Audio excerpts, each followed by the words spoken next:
in a corner by himself. In a corner called... I don't know what that place is called. Oh, that's an echo.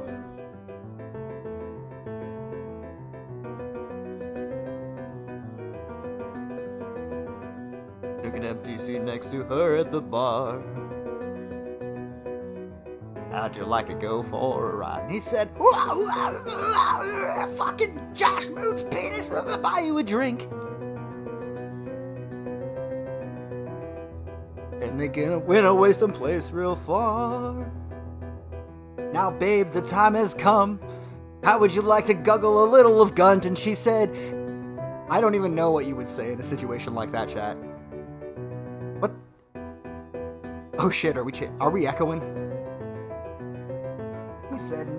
He said, no way. Come on, babe, it's your lucky day. Do you know who the fuck I am? I'm popular on the internet. If it wasn't for clout, I'd never get laid.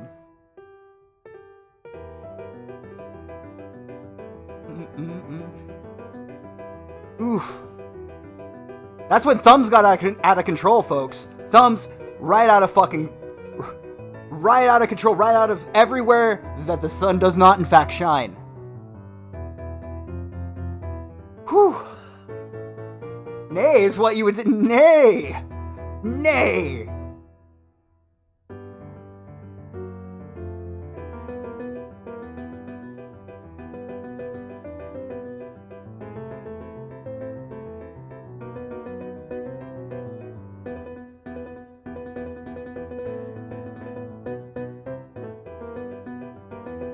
He said, "It's not true, that little slut." Yeah, I love it. A lot of this song sounds like a Ralphimism. I love it. Which, that's not why we're listening to this. I just had the song stuck in my head for no reason. Are we a bit fuck yeah, dude. This is a pill stream. We're having a fucking pill stream tonight, guys. Somebody's gotta spurg out, okay? It's been too fucking boring. This is all this, like, social downward spiraling. It's all bullshit. No, someone just needs to fire up a live stream and get drunk. Just like the good old days. Oh man, I don't have my fucking ibuprofen. I gotta grab that ibuprofen. Gotta shake that bottle a little bit. If it wasn't for clout, I'd never get laid. Alright, taking a half shot, chat, because I'm not feeling the Gunt speak to me on a psychological level or a telepathic level. You know, I need to communicate. I need to become the liquor. But this half shot's to the gift that keeps on giving. The biggest in this sector. What the fuck, dude? What the fuck? How did you not think? Cheers, chat.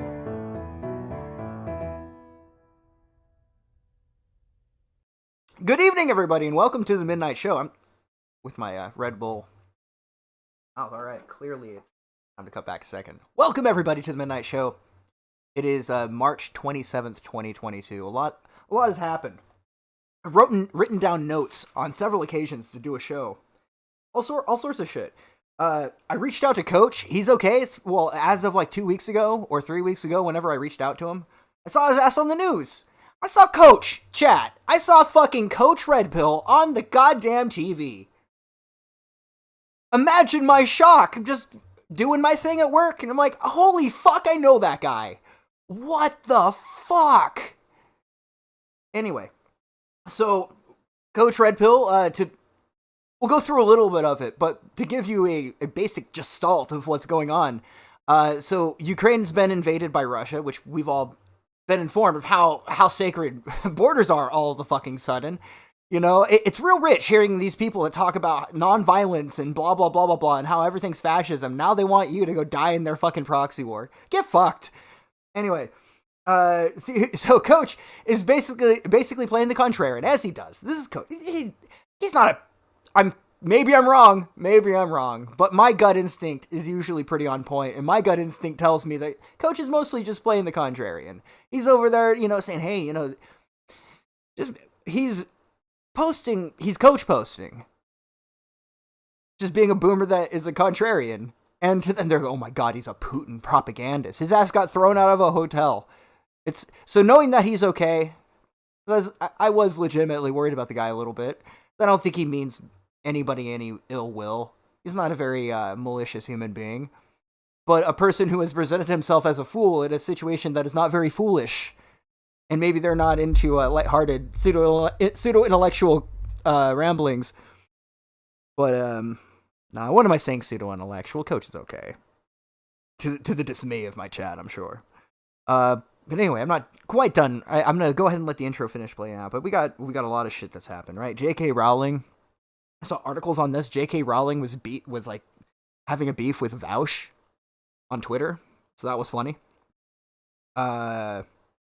Canada sent their own volunteers to Russia, where they all have like prop guns with like yellow tape on their like they're blank rounds apparently.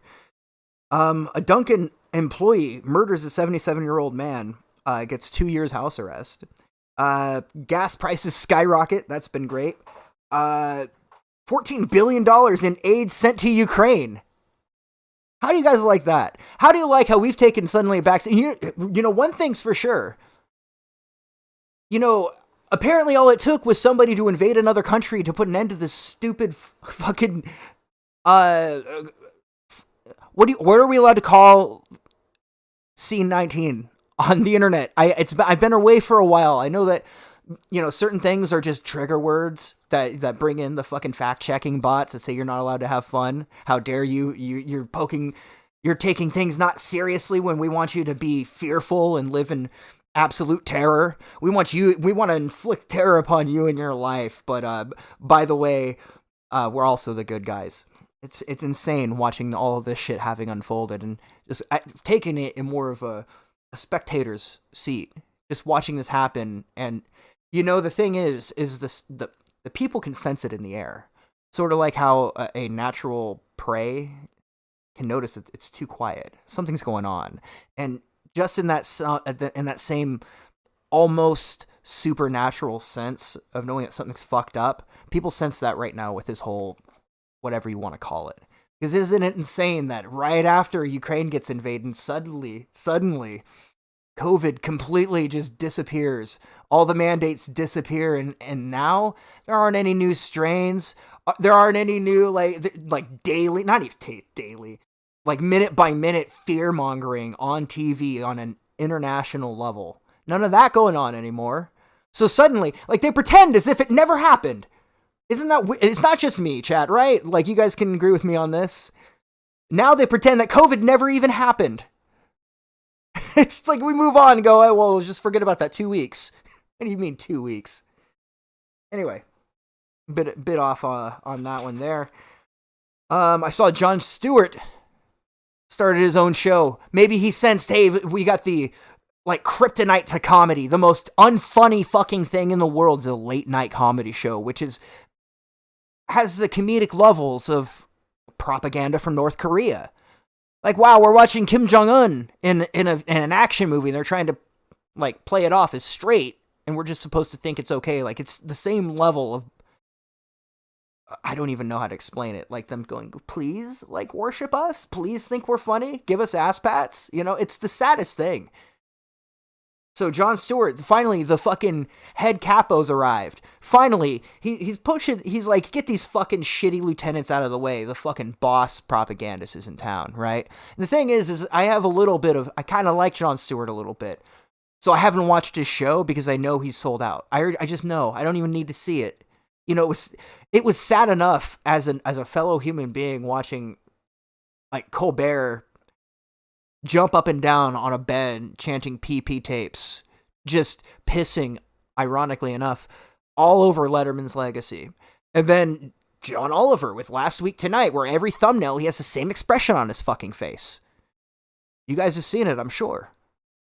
Or just take your pick. Trevor Noah, James Corden, Samantha. Well, I guess Samantha Bee really is like a midday like Facebook ant liberal show.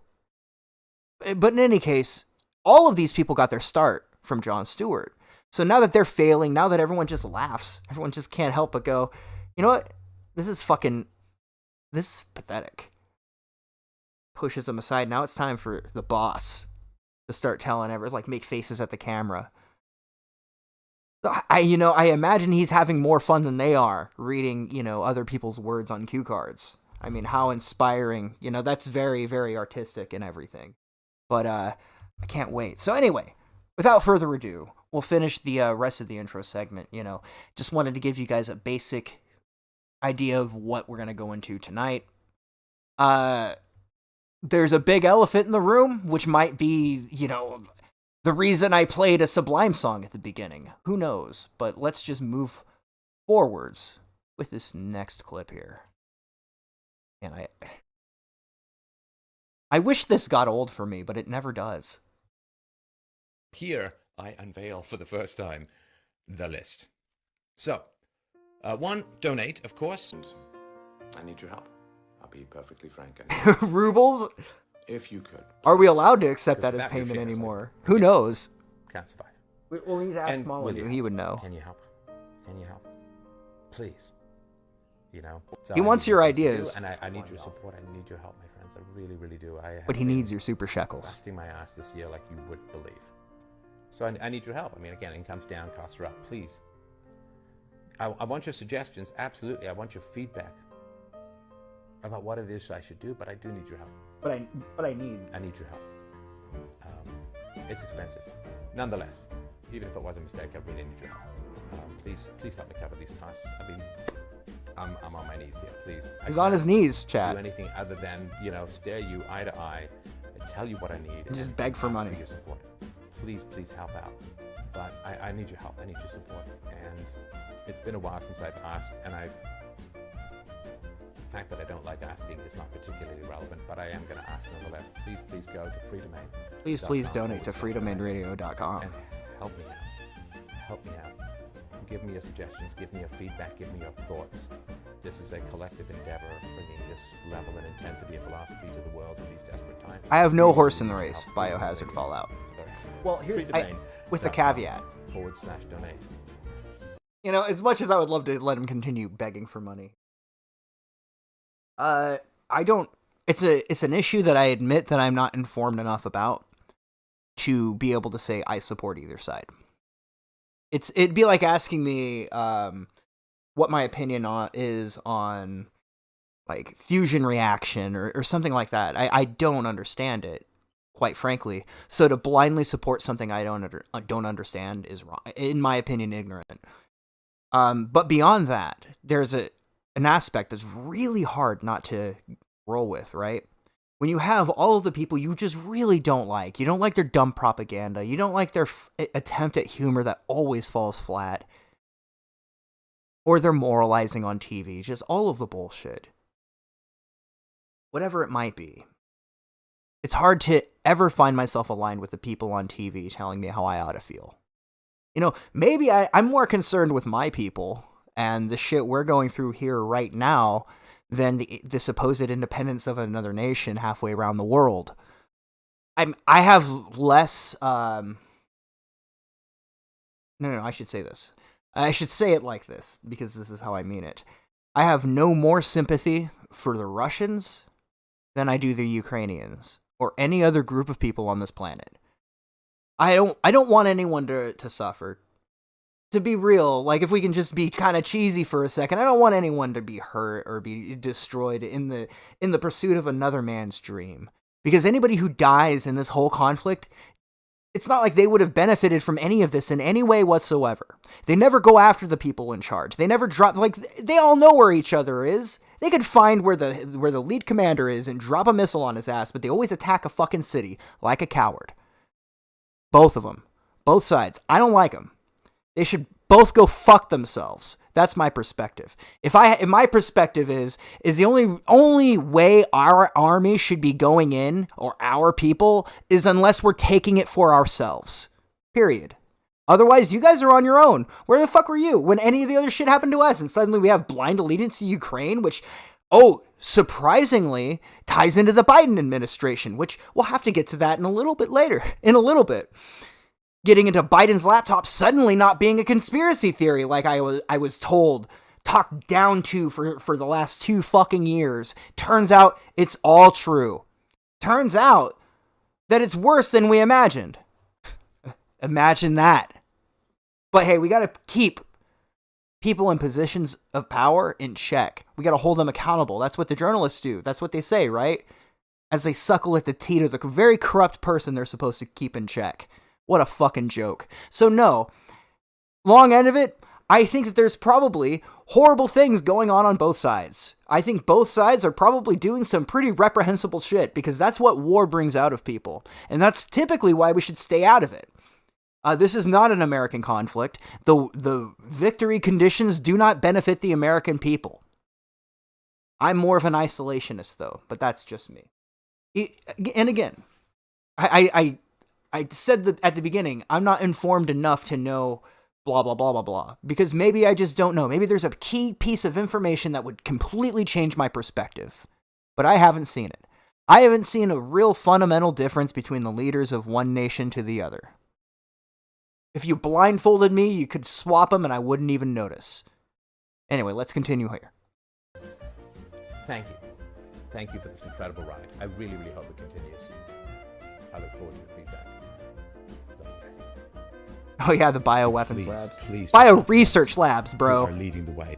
Bio-research labs, as if there's a fucking difference. Because, it's time to lift the lid. I need to tell you what the hell has been going on with this show. And I have been positive and engaged and enthusiastic. My commitment is more dangerous in a way, very central way, which is, so I survive on donations. And a lot of those donations are one-time, of course, but a lot of those donations are monthly subscriptions, right? So I, of course, have been looking for other ways to get new listeners, other ways to generate income. So went on a speaking tour, the usual, bomb threats, crazy, hostile, show up to threaten them, and they call 911, they're scared. This is how freaking crazy it is. I mean, that's hard, man. That's hard. That's hard. And I'm like, hey man, I'll help you out with your security costs, I'll chip in because this has got to go forward and so on, and I'm out there pushing back against people who are being deplatformed. But hell's bells, man, when I was being deplatformed, who was standing up for me? You guys, yes. I mean, who out there who's like prominent and, helpful? It's shameless. I love how shameless it is.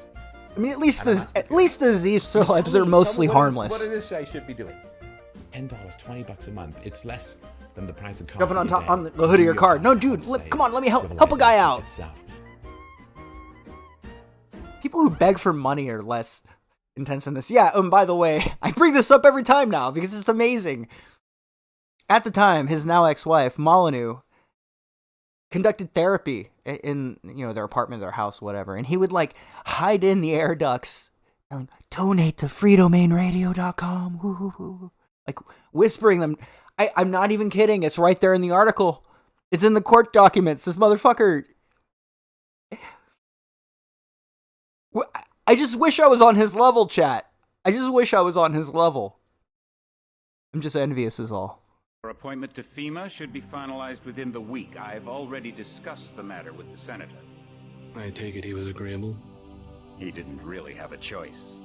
Has he been infected?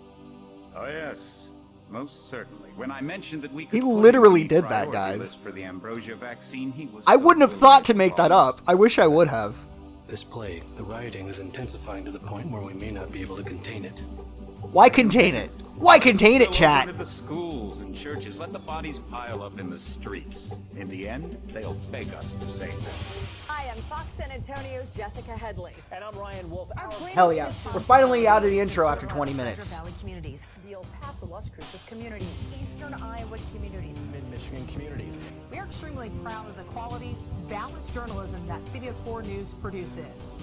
But we are concerned about trouble and trend of irresponsible, one-sided news stories plaguing our country. The sharing of biased and false news has become all too common. The filter's a little on too social strong, media. yeah. More alarming, some media outlets publish the same fake stories without checking facts first. I see you, enemy. I see you, enemy. Enemy. Enemy. You are not going to have. Oh, I forget about these guys. Going to have me dead. You're not going to shoot my husband. Nigga.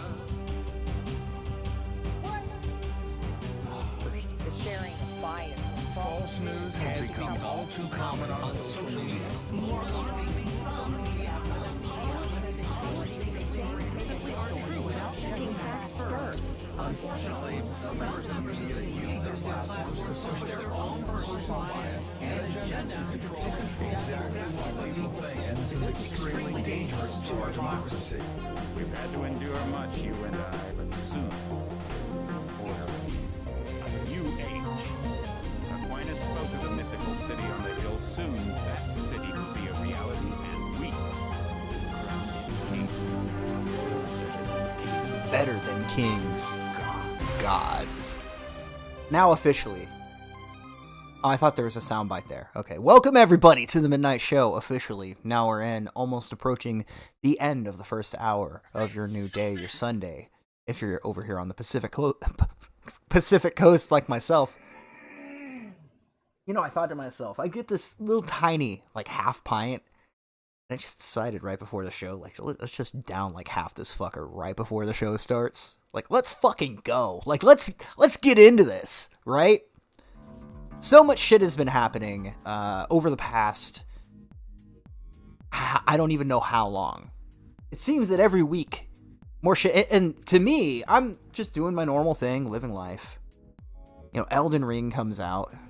I'm at the final boss of that goddamn game. I beat all of the optional content. I got the, and I don't know if it's me. Maybe it was the fact that it was 4 a.m. and I had the sound completely off. I didn't even have music on. I was just playing. I'm like, man, it's not clicking with me. I can't beat this fucker.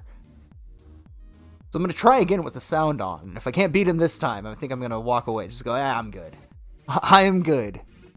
But Elden Ring it's all right. It's not really good. It's I could see this being somebody's cup of tea. Like, somebody loves this game. I think it's very competently made for the most part. Some of the hitboxes, again, it might be me. I'm not used to these types of games. But there are a few times where I'm like, I shouldn't have gotten hit there. Fuck you, game. But then I come back, and we get our dear friend Gonzalo. And the only reason I'd use his actual name is because now there are actual articles about the guy. Our friend Coach Red Pill.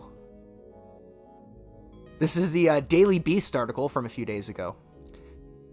Oh, and by the way, I apologize for completely blowing everybody off the other night.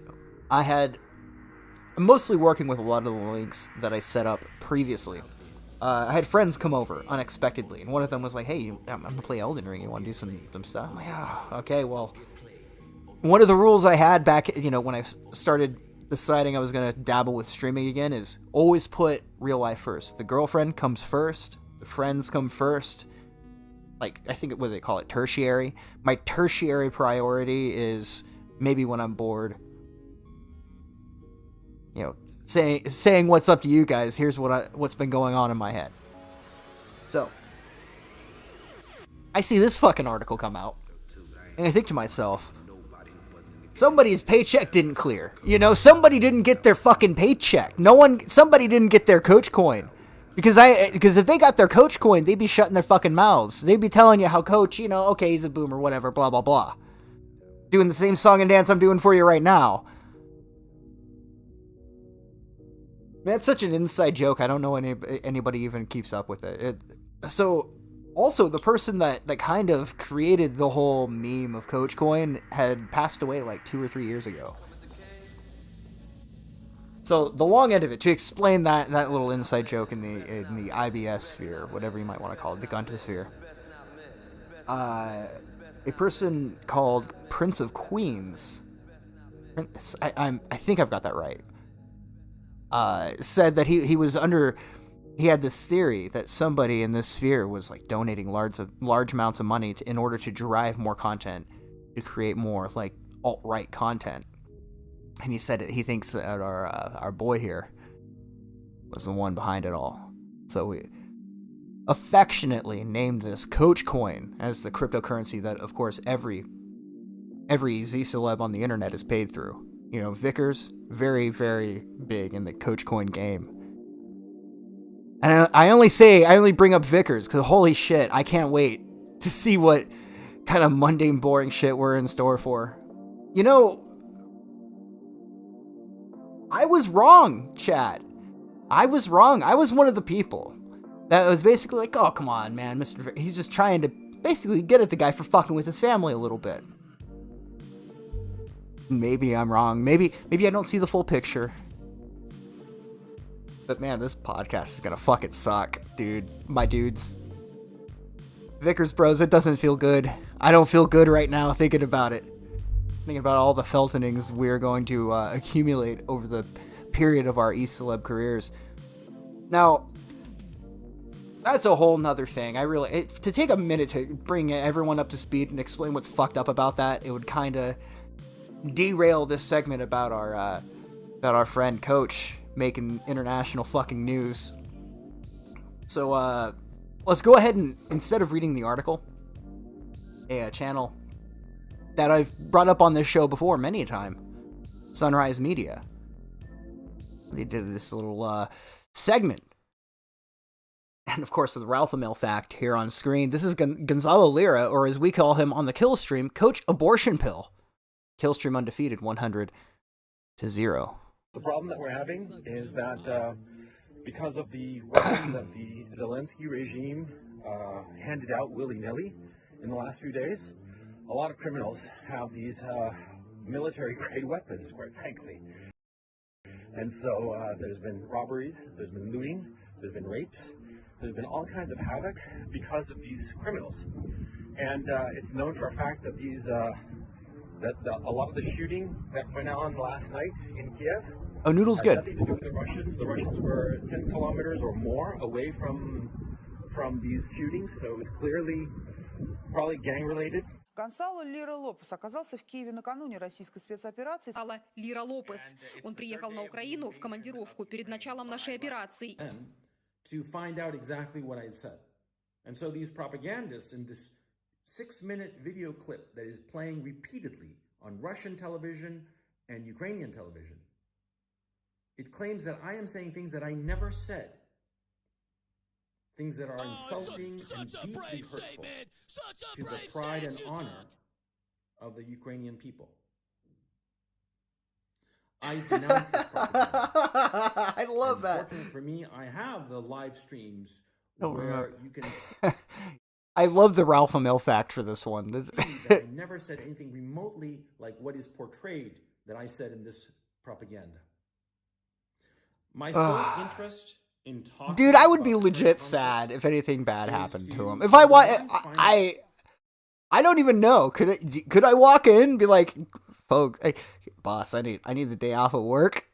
Turns out a friend of mine is a Russian propagandist, and the video of his death was live streamed to everybody on national TV. I just saw it on the TV. That's how I found out. And they're calling him Coach Deadpill. I can't handle this, man. I need the day off. Do you think I could manage that? Do you think that would work? Truth. I'm joking. I shouldn't joke. I shouldn't joke because I wouldn't act. If that actually happened, I would probably finish my shift, but I would be bothered by that. I don't think Coach means any wrong. Like I said, I think he's more of a contrarian. He's the guy that always comes out with the take that he's like, well, there's your take. Well, here's my take because I'm a little more informed, and then babbles on for 20 minutes and you can barely pay attention to the first 5 minutes. It's so funny. Wherever you are, buddy, I hope you're all right. Things that are I don't think there's a malicious bone in his body. That go against the bullshit that is floating around. I know how most people feel. I do. All kinds of trouble. I had breakfast, and then, as you might recall, it's the thing. I don't know if there's like a theory or like an equation you can write or an algorithm, but like the longer you watch or listen to Coach talk, like the more you're like more open and more like less opposed, I should say, to the idea like anything like that happening. I shouldn't joke like that because it's a person I've actually talked to. It feels a little different for me, but fair enough, Chad. Fair enough. Okay, but I hope Coach is all right. I walked all the way from the Premier Palace Hotel down the Krishnatic all the way to Maidan Square and back. And I reported on what I heard and what I saw. And what I saw was very little. He was disavowed by his entire family? Bro! I didn't hear that. Sure to video them and make it clear what I thought of them. I think that they're despicable. They're system pigs, as far as I'm concerned. They exist to serve the corrupt leadership class that we have in the West. That's what they are. Now, I can't even pay attention, but I've got the Knoxville picture on my wall, like piece of internet history just sitting there. It was a gift for Christmas. So right next to the infamous, not even next, in the infamous Knoxville gun picture, he's featured in it right there. Solidifying his place in history among Ralph and Dick Masterson and whoever the hell's taking the picture with him. A fan, I'm assuming. Anyway. Yeah, Lou Ferrigno. That's kind of how I'm feeling about it. How long does this... because there's only so much a man can take. I uploaded all these videos that I'd done, and I went to the smoking lounge to have a cigarette with a very big cup of coffee, extremely big cup of coffee, because, I started smoking again because of the situation, and, I'm stressed out. And I'm there at the smoking lounge, and the hotel manager, whom I'd never met before, a very well put together guy, he seemed like a very capable man. He showed up, he greeted me, he knew who I was exactly. I thought that, I didn't quite understand what was going on. The person who's a big fan of Coach Ray, he's like, "Oh, bro, you helped me find the woman of my dreams." That was maybe what he thought at first, but no. And he identified himself as the manager. And, he's a manager. I shook his hand automatically, and I thought maybe he had news as to how to get to Kharkov. Mr. Buns, 100% that is my issue. But on the flip side, though, if Putin uploaded a video directly, like him talking to the camera, and it would be more impactful who is in English, right to social media, right to YouTube, that shit would get played. Maybe they could try to chop it up. I do want to hear his side of it. I do appreciate hearing both sides. And the problem is, and maybe this is by design, but the way that the media machine runs, I feel an internal compulsion to go the other direction. I know that if I'm ever saying something that echoes what's being said on mainstream television, that I'm off, that something's fucked up. But yeah, me out. Let this continue here, and we'll finish on to the next segment. That he wanted me to leave the hotel as soon as possible, and he was very calm and collected about it. Very cool, not hysterical or anything. It was a very cool customer. And I asked him what specifically had I done to warrant this. And he said something that I didn't understand. He said that he didn't want to have any Putin propagandist in his hotel. And that's heavy. And that's real goddamn heavy, you know what I mean? No, for real, though. Can you imagine someone just... well, you're a Putin fucking what? This is news to me. You know what? I think we can find a video from our friends over at South Park.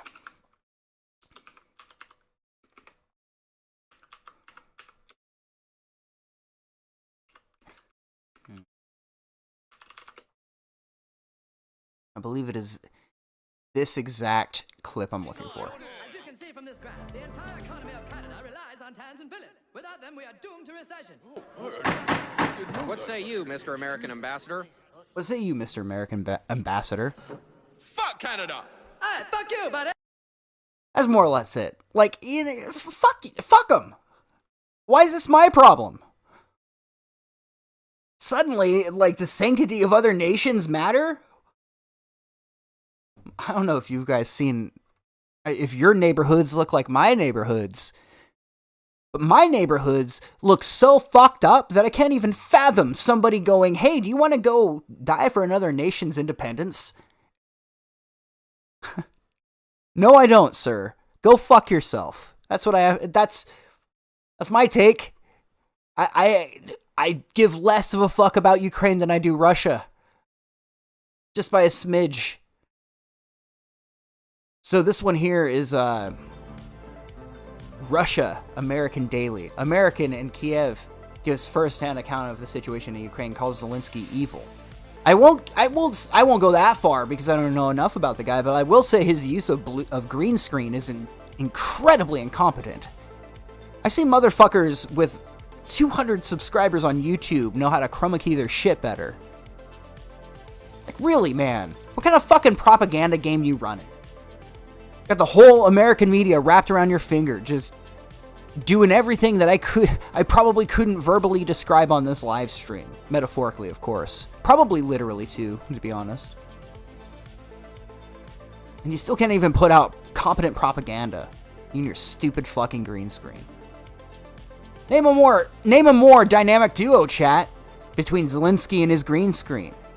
Here's Zelensky at World War I. Here's Zelensky 9 a.m. at the Battle of the Bulge. This man and his green screen are gonna go very far. So, I hate to say it, but I'm feeling inclined to, I'm feeling pressured by my internal nature to support my friend Coach Red Pill here. You know what? Maybe. I'm not going to call him evil, but I will say his use of green screen leaves much to be desired. Much to be desired. On Monday, February 28th, 2022. As you can see, that's the VIP club of the Premier Palace Hotel. I'm walking down to Krashatik, and I'm going to the supermarket to get some food. They've announced that it's okay to go to supermarkets and pharmacies. The problem that we're having is that because of the weapons that the Zelensky regime handed out willy-nilly in the last few days, a lot of criminals have these military-grade weapons, quite frankly. And so there's been robberies. It's an excellent way of putting it, Beholder. There's been rapes. There's been all kinds of havoc. Pissing contest and no one needs to pee. And it's known for a fact that these, a lot of the shooting that went on last night in Kiev had nothing to do with the Russians. The Russians were 10 kilometers or more away from these shootings, so it was clearly probably gang-related. So, there's Coach, everybody. We'll move on to our next segment here, which I saw this posted to Johnny Arcade's channel. I think I saw him in chat earlier. And wouldn't you know it, isn't it weird, isn't it strange, that this video was removed from my subscription feed, oddly enough. So the video is called Ukraine Using Artillery from Populated Areas in Kiev Then Gets Bombed on Live Skyline Camera. Now I'll let the footage speak for itself.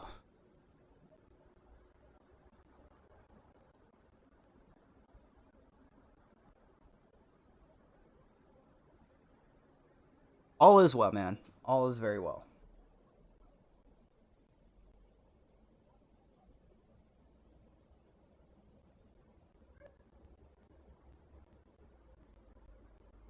So what's important about this? You might be thinking to yourself, well, why does it matter that they're firing artillery from populated areas? Well, if you're firing artillery, there is going to be, if you fire shots, you better expect return fire. It's like common sense. So they're basically using their city as meat shields. They're using their own citizens as a way of going, hey, you wouldn't be horrible and bomb us, would you? Aw, that would be awful, and then we make more propaganda against you. Which I couldn't confirm. I was reading through the Geneva Convention, and it gets really wordy, and they don't speak very straightforward when regarding international ballistic policy. But from what I understand, it seems to be against international law to fire ballistics from populated areas like cities because they identify those areas as targets. You know, your enemies will anyway. Because you're out there, you're fighting, you just see like missiles are being fired. You go, okay, we need to take out that missile silo. Ends up leaving a lot of innocent people getting hurt. Which is the whole reason we're supposed to be at, isn't that the whole reason people are at war, is to stop innocent people from getting hurt? Or is it for a bunch of entitled assholes to use the public as pieces in a chess game against one another? I'm against that, and I am pretty sure you guys are too.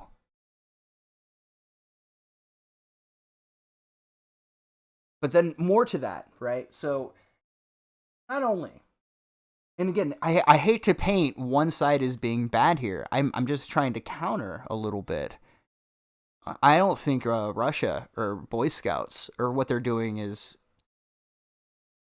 It's not even what they're doing is right. They're fucking... Putin's optics game is just shit, apparently. Because now I've been seeing everyone on the social media, all the bots, the real human beings that have actual thoughts and beliefs in this world. They've been going out there saying, hey, Biden is actually uniting the world against Russia, which I think is kind of that's so delusional to think that, first and foremost. But what he has been able to do is pressure all of these companies to cancel Russia on social media. This is GOG. You guys know GOG, right? The DRM free. Some of you might, anyway. The gamers here might know what GOG is. I forget what the GOG stands for. It's like, the idea is you can download a game and you could just have the game. You don't have to deal with the DRM. You don't have, or people might not know what DRM is. So sometimes you have to, in order to download a computer game, you have to download a program that lets you play that game and acknowledges that you own a legitimate copy of it. Whereas GOG gives you the EXE and lets you just install the game if you have it, right? So for a lot of the people who are like purists, they don't want Steam, they don't want Origin, they don't want the Epic Games Store, EGS, they don't want any of that. They just want their game. They'll go to GOG and buy their game. But now GOG has decided to step up and become a part of this conflict. Now, there's like two paragraphs here. Who gives a shit what they have to say? But what they're really trying to say is that they support Russia. Yeah, so they are a Polish company. That explains it. So GOG, it's not even that you sided with Ukraine or Russia, but to me, this isn't something you need to push your fucking nose into. And not only should you kind of, by common sense, know your own lane, stay the fuck out of things that don't pertain to you, but to me, this is unfairly taking sides. Why should Russian people suffer because of the shit Putin's doing? Now they can't play fucking video games? Yeah, that's right. They've banned Russia.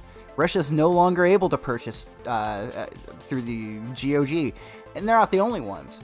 Multiple different, multiple outlets for different people who supposedly support art are like banning Russian citizens from using, let's just create a new internet without Russians.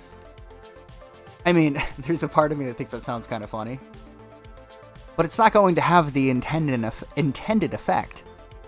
This isn't going to work out just so well. It's going to create another second internet. Not having KFC in Russia is going to create the need, and it's going to necessitate the building of a new competitor. At least in my opinion, and maybe I'm wrong. But it seems to me that this is very short-sighted and meant to virtue signal. It's an empty gesture, and it's contrived. And again, why should the fucking citizens suffer because of the shit their government's doing? That's fucking bullshit, bro. That is some fucking bullshit. People at GOG ought to be ashamed of themselves for this. And so should all the other people that have been entertaining this canceling a nation bullshit. I don't know, do any of us co-sign any of the weird, shady shit the CIA does? Of course we don't. 30 years down the line, when we finally do get the information from the Freedom of Information Act, we find out that it's horrific. It's so bad, it sounds like an episode of The X-Files. And then they lecture you and tell you, actually, not only are we anti-fascists over here, but also we support our government that conducts human experimentation on unwilling people. Isn't that rich to hear, folks? We need to trust our intelligence community. Fuck. How fucking rich. From all the people who supposedly raged against the system for so many years, they all turn around and lick those boots right fucking clean. Telling you and lecturing all of us that we should be getting to work and showing how much we love their boots. Fuck you. fuck you forever. So, this last shot here. Cheers.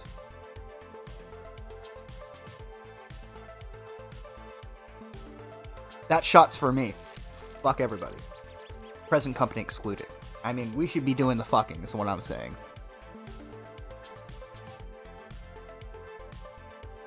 Oh, Hunter Biden's. Okay. I don't even want to get into that.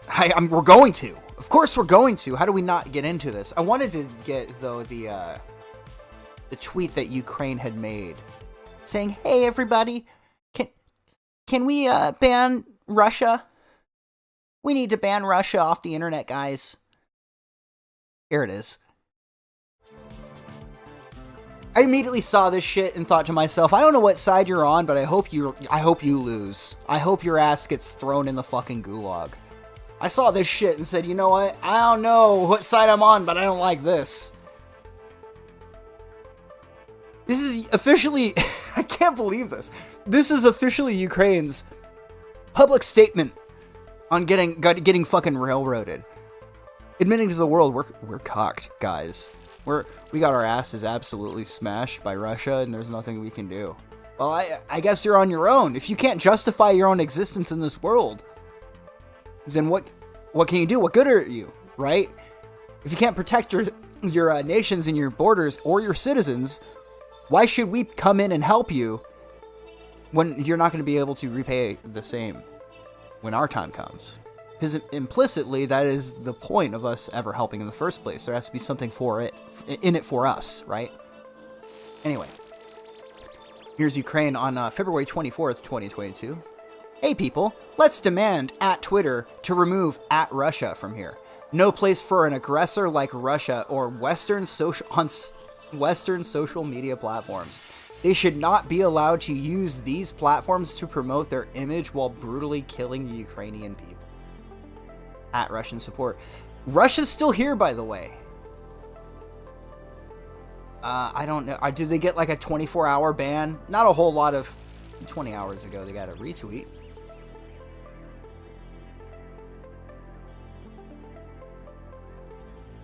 Just a bear working out. Messing up with that tree. Fucking around with that tree as Russian dudes, like, spar. Okay. Does he have Hulk hands on? Please, hold on. Stop the car. Does he have... Chat. Those things... Yes. Oh no, those are actual... For a second, those are actual boxing gloves. For a second, I thought he had those Hulk toy hands. You guys know what I'm talking about?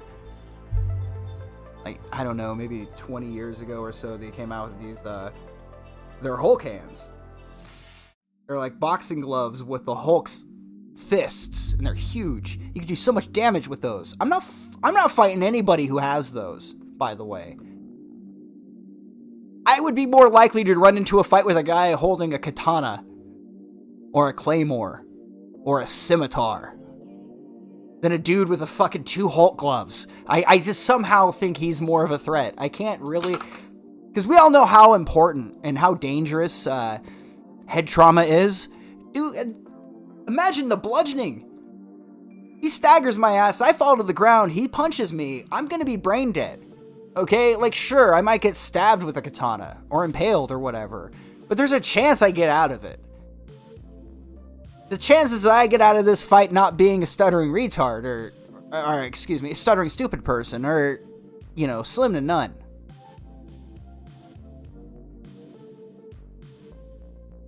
So they didn't, yeah, isn't that fucking crazy, Fat J? I see. They didn't ban Russia from Twitter, but they did ban Donald Trump. Let that sink in for a second.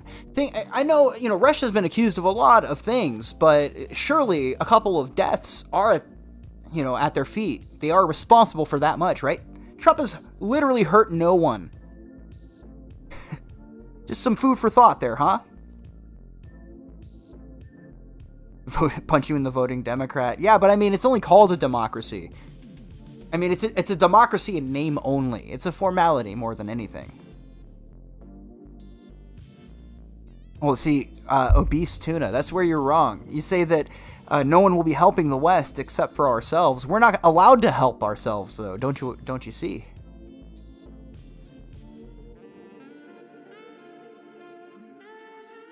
Next piece of news. Hunter Biden's infamous laptop confirmed in New York Times report. So here we have the latest spin, the latest in the don't believe what you saw, you don't believe your eyes, you know, and everyone goes, wait a minute, I remember hearing about this story. Well, how come it didn't get picked up? Well, because we were told it was conspiracy theory, that this wasn't true. We got told it's not true over and over again, and people said, all right, whatever. Everyone, the dude who owned the tech repair shop closed up shop and moved away, and no one's heard from him ever again. Not weird at all, right? The laptop disappears. Not weird at all, but oddly enough, it's come back into the news. Hunter Biden's infamous laptop confirmed in New York Times report. Now, we could read through this article, but let's be real, chat. You don't need me to read through this article. What you need to see is just a piece of the contents shown in the article.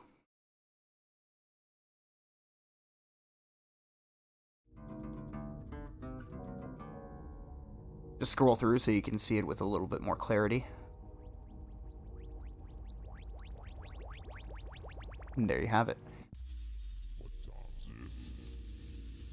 Now, I would like for you guys to explain to me, just to play the devil's advocate.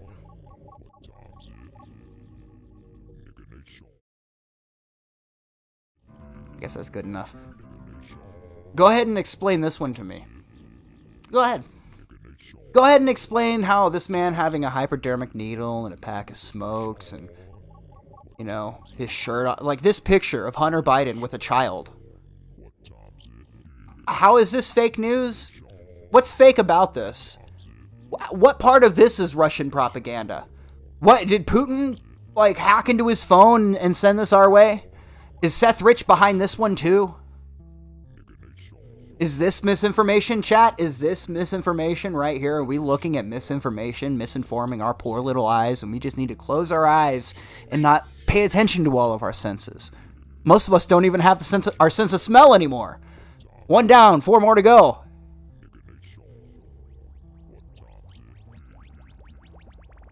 That is Hunter Biden, the son of our president. And by the way, I've been seeing liberals, of course, maybe they're not even liberals. They're people who are just sycophants to our tyrannical government. That's what they are. They don't have any political leaning. The Biden administration could become openly fascist and right-wing overnight, and they would, in turn, become fascist and right-wing. Because it's not about political beliefs. They don't have any perspective on the economics of left-wing politics. It's all just as simple as, this is what the people on TV told me to believe. It's so fucking pathetic. And then I see this, and people going, well, hey, I don't see why we're targeting the president's family. I mean, Hunter Biden's not president. Really? Because I saw a lot of little political activists or armchair activists coming at, what's his name, Barron Trump, and he's a kid. I saw a lot of them coming at every single child, any Trump they could find. They were throwing shit at. But now it's suddenly sacred territory. Chat, you see what I see, right? This isn't one of those paintings where your subconscious changes the picture.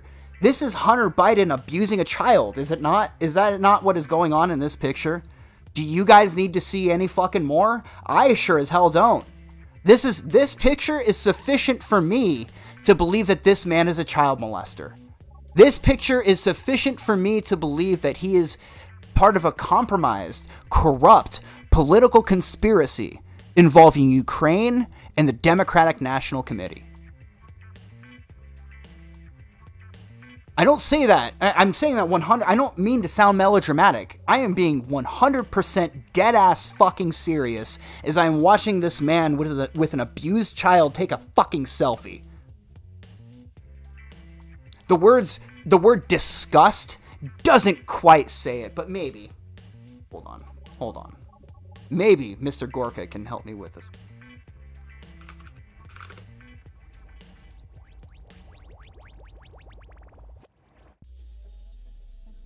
So let me read in chat here. Well, good for... I mean, hey, I'm not going to shit on you for having... Like, if that's your perspective, I'm assuming in good faith that you know more than I do or know enough that you're inclined to side with that. That's your prerogative, man. That's on you. I would hope that we would help our people first. That everyone else is on their own. Why haven't we helped Mexico fight its corrupt government? They're our neighbors. How come we haven't helped them? Right? How come we haven't, I'd say we've done enough in South America, but, it makes you wonder, why are we getting involved in all if it doesn't help our people? And it's because of the intelligence committees, or intelligence communities, are getting a piece of the pie. That's why they're acting, not because it helps us at all. But I'll leave this on screen. Go ahead and tell me if I'm fucking crazy. Go ahead and tell me that this picture isn't real, that we're not looking into reality, that it is in fact us that are spreading Russian misinformation.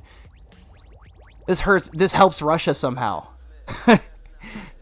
Somehow this picture helps Russia. Just one of those sad facts of life. Remember, it's a conspiracy theory, chat, up until about a week ago. This never happened.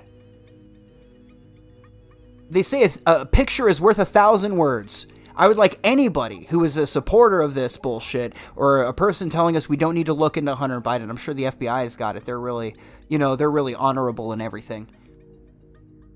I can look at this picture and go, something's fucked up here. Something's not quite right.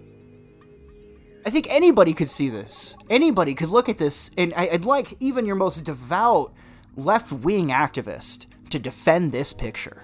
Defend Hunter Biden here. And all they can do is tell you, well, Hunter Biden's not president.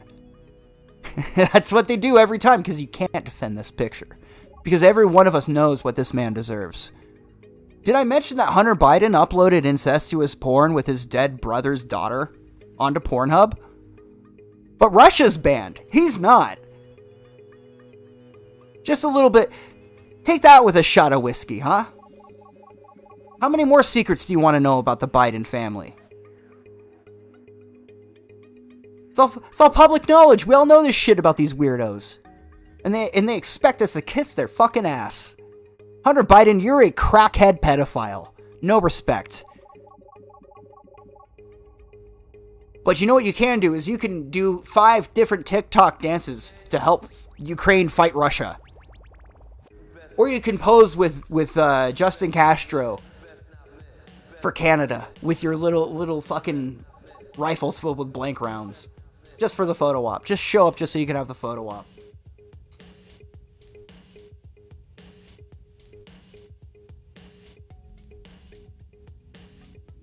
Anyway. Check in with chat here. Yeah, he did.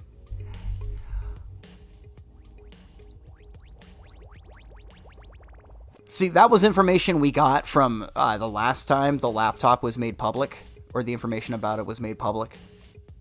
So who knows? That might not be the worst thing he has on there. Now we have this tweet from a Brian Karim, husband, dad, G-dad, White House columnist. Ooh. A real journalist. This just in. 3 Republicans voted no on the resolution to support Ukraine. Paul Gozer, Rosendale, and Thomas Massey. I'm disgusted beyond words. Disgusted. Now, you know what it is to support Ukraine. Remember, most of us, do you know how long, best example, do you know how long it took for first responders for 9/11 to get health coverage paid by Congress? How long? About 2 decades. They made those people suffer for 2 fucking decades and strung them along because they were unwilling to fit the bill. But Ukrainians demand say, we need help to fight Putin.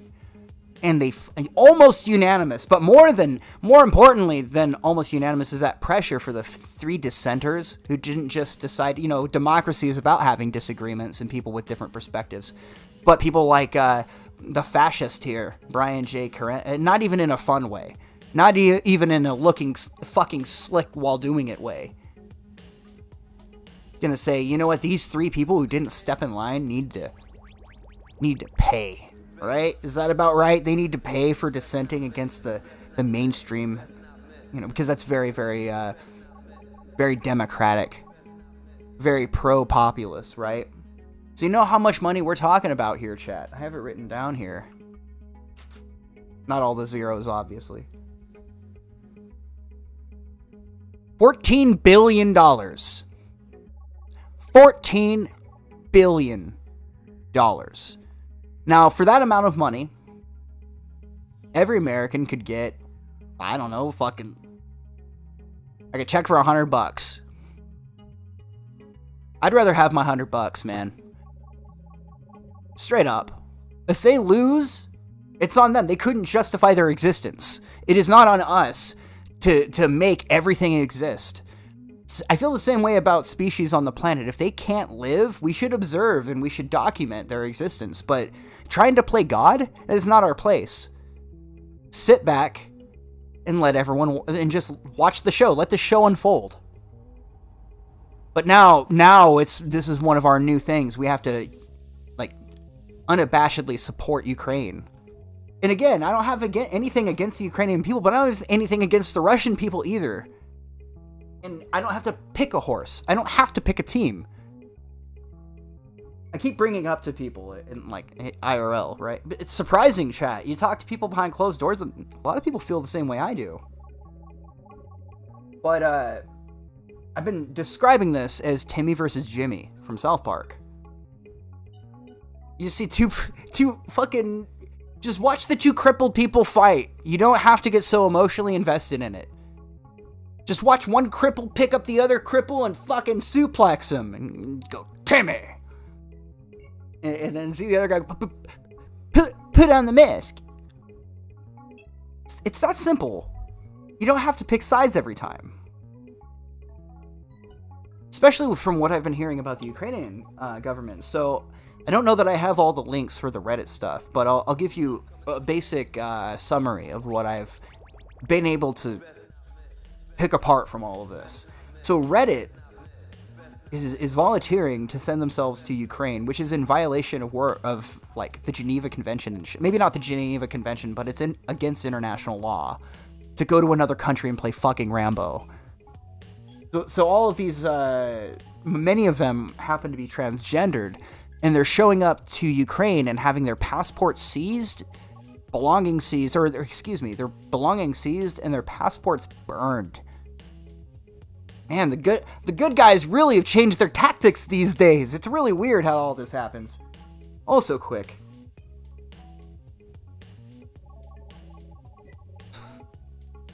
And here's Ukraine. Ukraine tweeted this out.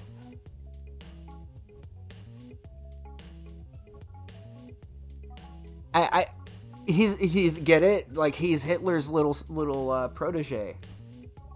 What? Why do you always gotta bring up... This right here is not gonna get me on your side, Ukraine. This type of, low-level persuasion and manipulation is way ineffective.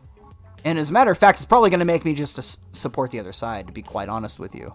This is some... What do we call it back in the Kumite days? This is bitch-made. The person who tweets this, I'm just gonna say, the whole Ukrainian government, you guys are a bunch of bitches. You guys are a bunch of bitches. The average American citizen could probably conquer your fucking nation on his own. That's what I get. That's the vibe I get from all of this. Hey guys, can we please ban Russia? Oh my, hey, let's demand Twitter ban Russia. You guys look like a bunch of pussies. That the guy, that lives down the road could take down this fucking entire nation, become dictator overnight. It's sad and pathetic, and you guys, and the Ukrainians, the Ukrainian government, excuse me, I don't want to confuse the two.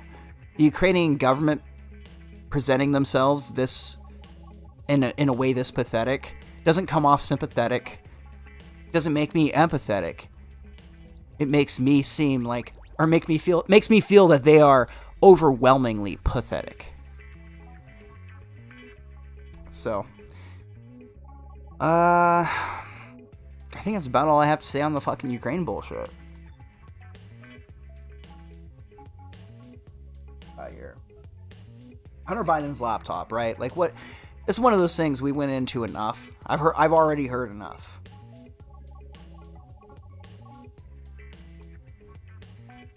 You know, I got something.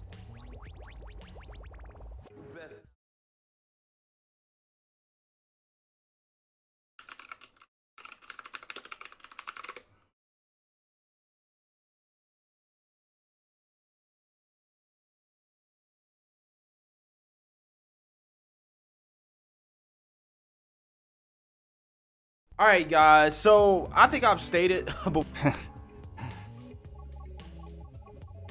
Well, I just wanted Here we go. to get your thoughts on the whole Russia and Ukraine situation.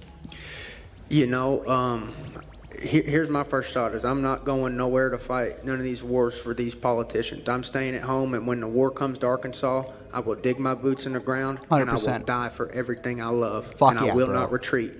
If this country's invaded and everybody's saying, well, we gotta evacuate, we gotta leave, I will not. I will dig my boots in the Arkansas soil, and I will fight for the people that I love, for the land that I love, and the way of life that I love. But I'm not going overseas to fight.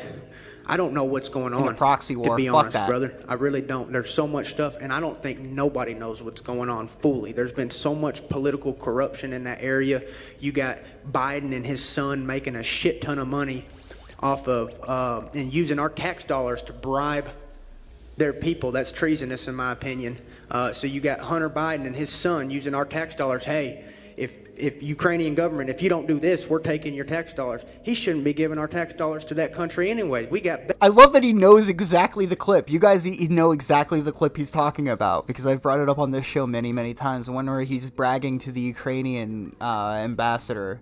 He's like, well, you're not going to get your money unless you fire that prosecutor. He knows. This man, I've never felt so overwhelmingly in agreement with another person saying their piece. It's like this right here. This right here. Veterans out here sleeping on the street, and you're going to give our freaking tax dollars to these Ukrainians and all. Brother, I don't know what's going on over there, but I'm not going over there and fighting, and God bless anybody that's over there fighting, and I hope that this shit just gets solved. And, man, I don't like war. You know what I mean? I don't want people dying and all that stuff. I don't want to be, but I don't know what's going on. There's so much stuff that I think that's corrupted that we just don't know what's truly going on over there. And I pray all those people are safe. Fucking auto links, right? The sound of rain on a window. But I heard that, and I was kind of brought a little bit of sunshine to the day, right? You hear a guy that says exactly what you're thinking, like, oh, fucking thank God. And it's not even like a pundit. It's not Tucker. It's a random dude from UFC. They go, hey, man, what's your opinion on this? Bro, I don't know 100%, but our nation is in shambles right now. What are we doing fighting a proxy war? Also, Biden is a corrupt politician. Why are we fighting for him or any of his interest? Fan-fucking-tastic. 5 stars. 5-star day for that individual right there. I hope he has a 5-star day. And I'm not saying I hope he gets knocked the fuck out. I'm saying, bless you, sir. All right, where are we at? We're at an hour and 10. What are you guys feeling? Because I feel something in my bones, right? Like,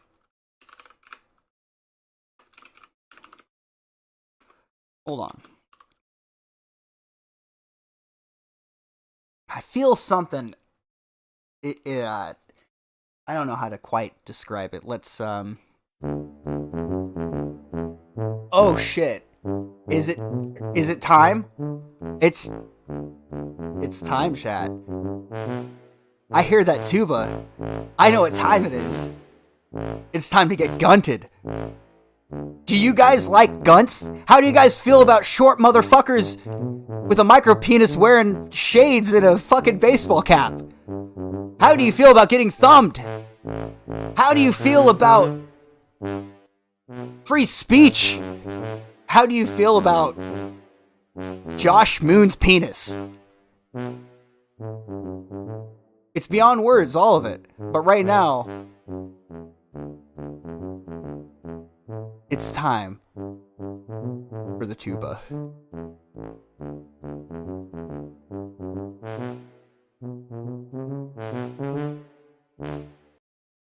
All right. Holy shit, guys. Like, I walk away from, you know, the internet for a while. I go, hey, you know, I'm going to focus on my Elden Ring. I'm going to play some video. Gonna hang out and do my thing. And I tune in to I forget what it was. Oh, it was a Kino Casino. By the way, PPP and Warski have been, I thought they were going stagnant for a while. Like, I was like, oh man, I hope this isn't the end. They pulled it out again. Cheers to the fucking Kino Casino for bringing Kino back to the fucking menu. And right now, I don't have any more booze. Well, I do, but I'm not gonna get, I'm not mixing my whiskey and vodka, folks. That's not happening. I'm not getting pissed drunk. Not yet. But, we're taking this fucking thing all the way to Copesville. Right through Keno City. I'm conducting the fucking train now on the Feltoning Express. Full steam ahead, chat. Full fucking steam ahead. No, downloading Elden Ring right now. Hell yeah, man. I hope you have fun with it. It's easier the longer you go on.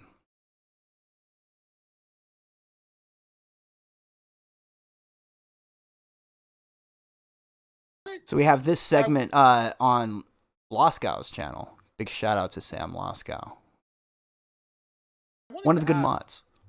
Why did you go to Ralph's house, and what happened when you were at Ralph's house? Because he apparently helped you get a job and stuff? When? It was Look like at a me. couple months back. I'm like, captain of when you were, Feltoning homeless, City you now. went to, like, February 23rd. No, I was at my parents' house. But you went to Ralph's place for the kill stream, right? Yeah, I hung out with him for that one stream. And what happened there? Is there any stories there, or was it pretty like uneventful? No. Okay, so there's a part of me, right, that goes, how the fuck did this all come out like 2 days after his first, this way. He had a daughter that was born the other day. And just like 2 days later, this comes out. I'm beside myself, chat. I really am. We're, to be granted this amount of corn was something I never anticipated. I just went home after that. There was But no BJs or anything?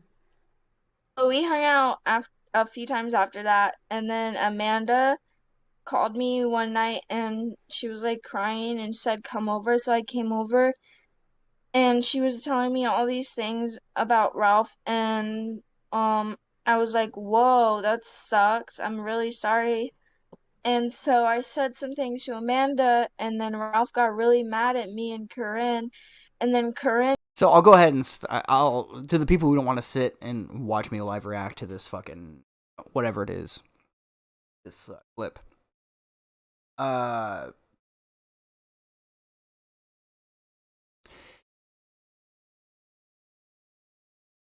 can't quite put the words together, right? It's difficult to really hear this story and think that it's not a troll or an op or something weird. So anyway, in the clip, to summarize what's going to be featured in this clip, Alice from IP2, I guess she is one of many IRL streamers, people like Attila, Speedy, Baked Alaska, a couple other people. They do IRL streams. So there's like a network of people who do these streams and become friendly with one another. And Ralph has been trying unsuccessfully for the last maybe year and a half, 2 years, to ingratiate himself within IP2. Now the problem is the IP2 crowd is known for being, I don't know what the right word is, but they're not exactly the type of audience you would want to court, because they typically like to watch people's downfall. They like to fuck with people. So it was really bizarre watching Ralph particularly try to court that side of the internet, or that side of live streaming, that sphere, so to speak.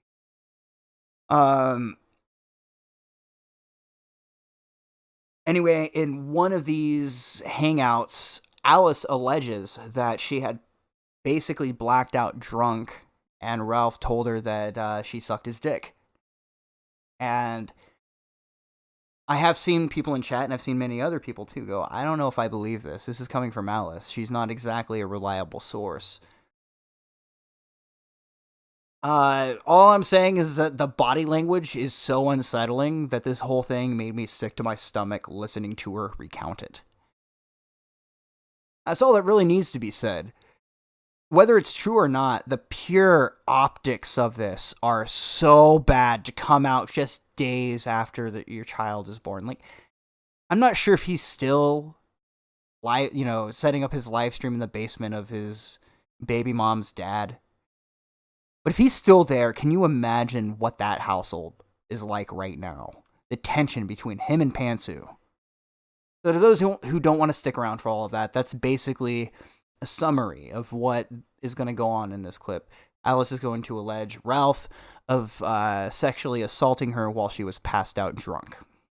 And told me that she doesn't want to be involved in drama, and that I have to fix the drama and so that Ralph will like her again. So I hung out with Ralph again, and then I don't know, I was blackout drunk. So what things did Amanda say to you about Ralph?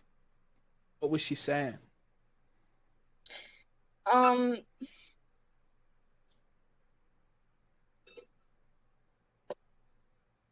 Here's the other thought I had, by the way.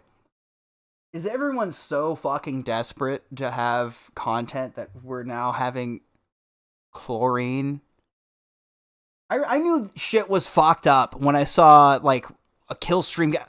Corinne is in wow, guys, we got the annoying bitch. Can you believe us? Wow, the fucking annoying broad that just, like, yells and repeats and like, there's nothing interesting about her. She is one of the most insufferable people I've ever seen on the internet. She is probably as intelligent as Chris Chan, if not dumber. And everyone, oh god, I gotta get some of that clout, guys. She's a big IP2 streamer. We gotta respect her like she's an actual human being with a soul. What the fuck? Like, I knew everyone was astray, had gone astray, hitting that fucking meth pipe of z-Celebdom. Oh my god, we gotta chase that clout, guys. When we're bringing Corinne as an unironic guest. Like, imagine, chat, how horrifying to think of this, but imagine being so desperate for clout and or internet friends that you bring that annoying bitch around with you. And you're like, oh man, this chick doesn't sound like not much. No, if you don't know Corinne, she's quite frankly the opposite of the cream of the crop. I don't know how anybody. Anyway. The hardball right there, I guess.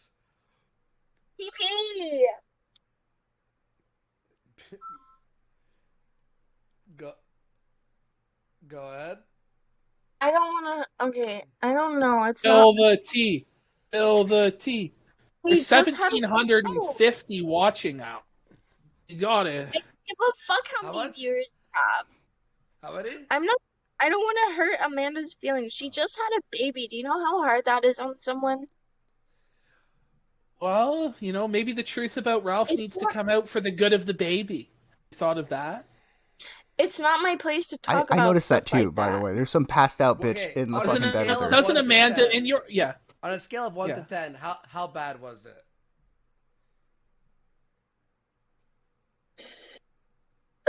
A fucking 10.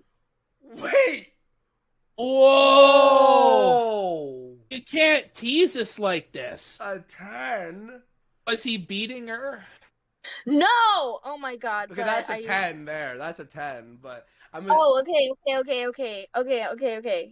Okay, then no, not a 10. But he was supposedly like talking to all these e-girls about Vegas. and invited all these different e-girls to Vegas. And I was one of the girls he invited. And obviously I said no. So when Amanda called me crying, asking me about all these things, I told her the truth that he invited me, he invited Corinne. So he fucking flipped out, and got mad at me and Corinne. Corinne calls me and she's like, what is this drama? Get me out of this drama. I don't want to be part of this. You need to fix this drama in typical Corinne fashion. I love Corinne, by the way. No hate on her. See, that's the other fucked up thing about how selfish all of these people are. Like, some shit's going down, like, I don't want any drama. I just want to come on the show occasionally and grift. I just want, the audience to maybe let me promote myself to them, and I come in being an annoying broad, and, they're okay with it. Like, come on, why is everyone's so eager? Like, ever so eager to just suckle from the z-Celeb teat that they're willing to do anything. Heaven forbid you have a little bit of dignity and you tell somebody, you know what, that's fucked up. And so I go hang out with Ralph again. And I came pretty late at night. And he was doing his stream. I think this was the 26th. And I fall asleep in his chair, and Amanda messages me, and she's like, hey, are you watching this stream? And that's the last thing I see, and then I pass out and I go to sleep.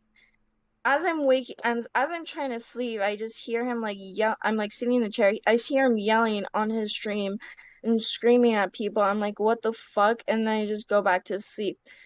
And then after his I'm gonna have to see. I think she said it was December 26th. I want to see the stream where, knowing that she's off camera trying to sleep and him just fucking seething and raging at the fucking Josh Moon or whatever he's mad at. Stream ends. He starts Go ahead. You're in a safe place.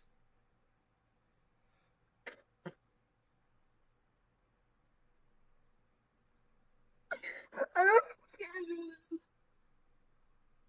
He fucking. See, here's the thing, chat. I think a lot of you are going, well, why would Ralph simp for this chick? Or maybe some of you are thinking it. What you have to understand is Ralph was under the impression that Gator liked Alice, so Ralph had to get it, right? He needed to prove that he got the thing that Gator couldn't have, even though that they were still friends at this time.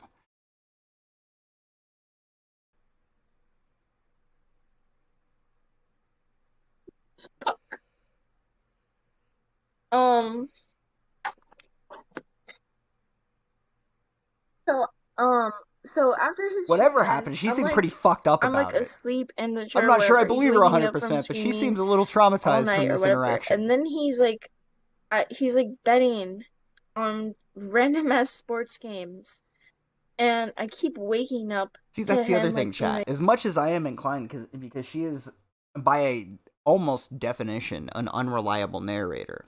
She's somebody you can't really believe at face value. Not necessarily whether or not she's malicious, she might be. But it's mostly a case of her being impaired. I don't know that you are of sound mind to be able to recall this with enough clarity. But then she mentions that he was betting for Japanese baseball teams, which some of you cultured Gunt Forum historians like myself might remember. Ralph was really upset about betting on Japanese baseball teams or Japanese sports teams, some bullshit like that. So it lines up, unless she's a dedicated fucking Gunt historian, an A-log. Kind of weird that she would have a bunch of details that line up with things that he was sharing himself to social media. I mean, who knows? Maybe she's playing it out, but this is a puzzle piece that just happens to fit here. Do I believe her 100%? No, I'm more interested in seeing how Ralph's going to react. That's what I'm more interested in. You see, Chad, it's not ever about whether or not you believe this person or don't believe this person. Just enjoy the show. Just enjoy how all of this is going to play out and be glad it's not you. Yelling over losing these bets. And I'm like, whatever. And I just go back to sleep. He was literally getting felted losing the sports bet. And I'm waking up, and he's like, "Oh, I just won this." So he bets again. He's like, "I just bet on Japanese fucking baseball, or I just bet on fucking like what is it? Like fucking But she remembered Chinese this event, tennis or some right? bullshit. Can't Like remember these what she had for random ass breakfast, but sports she betting. remembers And this he keeps interaction with losing, and he Ralph. keeps losing. And I'm just going, I'm like falling back to sleep because at this point I'm just super tired. I just want to go to sleep or whatever. And I don't want to I don't want to hang out with him. I was just there to try to fix things between me and Curran. Um, and, and, and, and, um, and he tells me, he's like, "Oh, I lost $600. I'm like, "Okay, whatever." And the next time I hang out with Amanda, she doesn't know that we hung out, right? And I told her, like, "Oh, I just fell asleep," which is true. I did just fall asleep. Nothing happened, and I just went home the next day because she was in New York or whatever. And I felt really bad lying to her, but I didn't want Ralph to be mad at me because he was already telling me not to talk about the Vegas thing. And so I thought I didn't want him to get mad at me, so I just didn't tell her that, and nothing happened, so I thought it was fine. But he fucking ended up actually losing like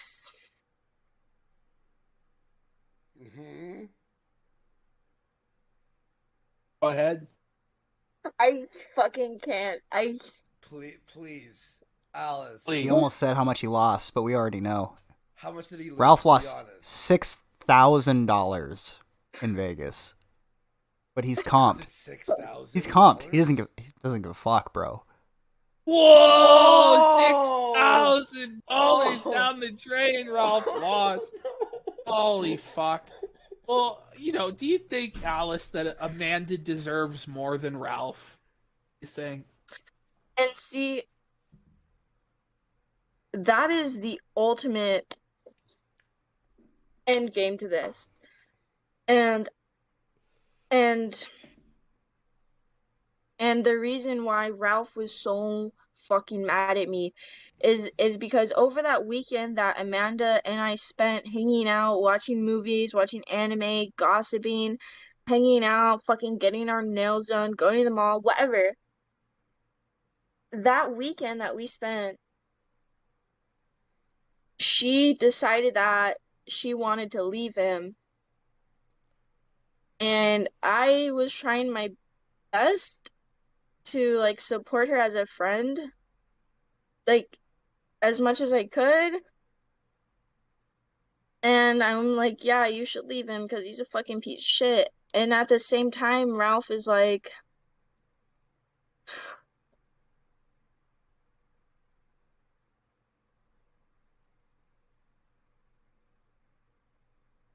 I wonder if she was referring to him eating shit out of. Yeah. We're on this journey, Alice. We're on this journey. Everyone's on the edge of their seat there.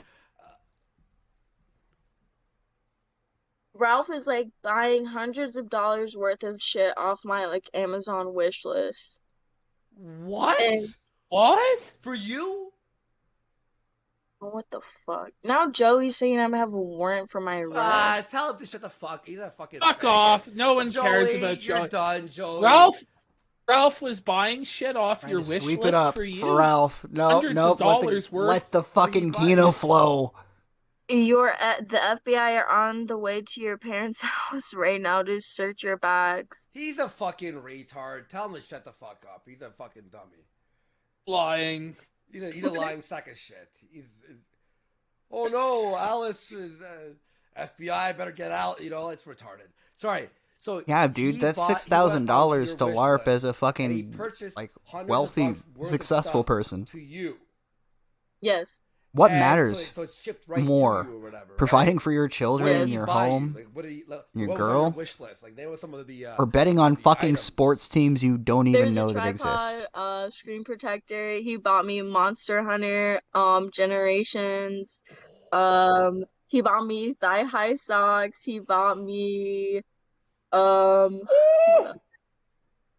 Only on the Kino Like Casino some Gum other shit that Road. I can't remember. But like Tip it was alert. Go on. Go ahead, Alice. and all this time he was telling me that when I went to Vegas, if I ever agreed, that I know, right? that he was gonna like introduce me to the CEO of Odyssey or some shit and like get me a job with them. So I was like, oh, maybe like Oh, for sure. obviously She's he's like under room lying, which I temperature IQ, understand no now. doubt. But I Ralph's guess I just type, wanted for to give him sure. the benefit of the doubt. But at the same time, I really just wanted to be friends to both of them, and I'm a really honest and kind person, and I'm a really good friend sometimes. And so I thought that Sometimes. maybe they needed a friend like that, but instead they decided to. He's yeah, the player 920. See, that's exactly, I finally understood. Like, I didn't realize until this dude was having big brown cigars, like, in his mouth and at every occasion. Anytime there's a camera, he has to find the biggest brown cylindrical device and place it in his mouth and, like, sit there. He's literally Tony Soprano. I remember laughing because Mersh likes to LARP as, like, Tony Soprano or something like that. But, man, Ralph takes that LARP to, like, the next level. You really believe that he himself believes in his own bullshit. You can't beat that. That's as good as it gets. Like, create this whole plot against me or something. Like, both of them really. And there was some fucking weird. It got fucking weird and really uncomfortable. And at one point, I was like, yo, I just want to be friends with you guys. I wanted a safe place that I could hang out and have fun and stream. And things are getting weird, and I don't know if I'm comfortable with this. And like I Yeah, Coffee, you're right. It is the I'm wire. like I an forgot. It is the alcoholic, wire. right? So I would like hang out with Ralph, and he would buy me Jaeger. And it got to the point where I would be like downing a bottle of Jaeger with him every night. And almost like, well, Doug, I know my limit. I'll go ahead and answer Doug's question here. He said, dude, what happened to you? I haven't checked in for a while. I thought this channel was dead. This channel is dead. But I decided to fire up an old live stream. I just wanted to basically listen to my own voice for about 2.5 hours and rattle on about a bunch of shit. Next, we've got Jussie Smollett getting lectured by a judge, which is actually better than you think. So we're going to muscle through. I don't know if we're going to make it through the whole 14 more minutes, boys. Like, I don't know, but I want to watch the Jussie Smollett getting lectured by a judge. It's so good. But let's just continue here. Maybe we can... Now, if we speed it up, we won't be able to understand what she's saying. But I can turn on closed captioning. 1.25. That should be fine. With like a ball of Jaeger, you get to here, and then like that's the limit or whatever, right? So I got to this level, and he asked me, like if I wanted to go like further in my relationship with him. And I was Hell like, yeah, man. I was still I'm drinking. not I was leaving. like, if I drink this, I'm gonna black out. And he was like, drink it. And so Call I out drank Davey. one more We shot. know you secretly hate And him. he was asking me, No, hate's too strong of a word.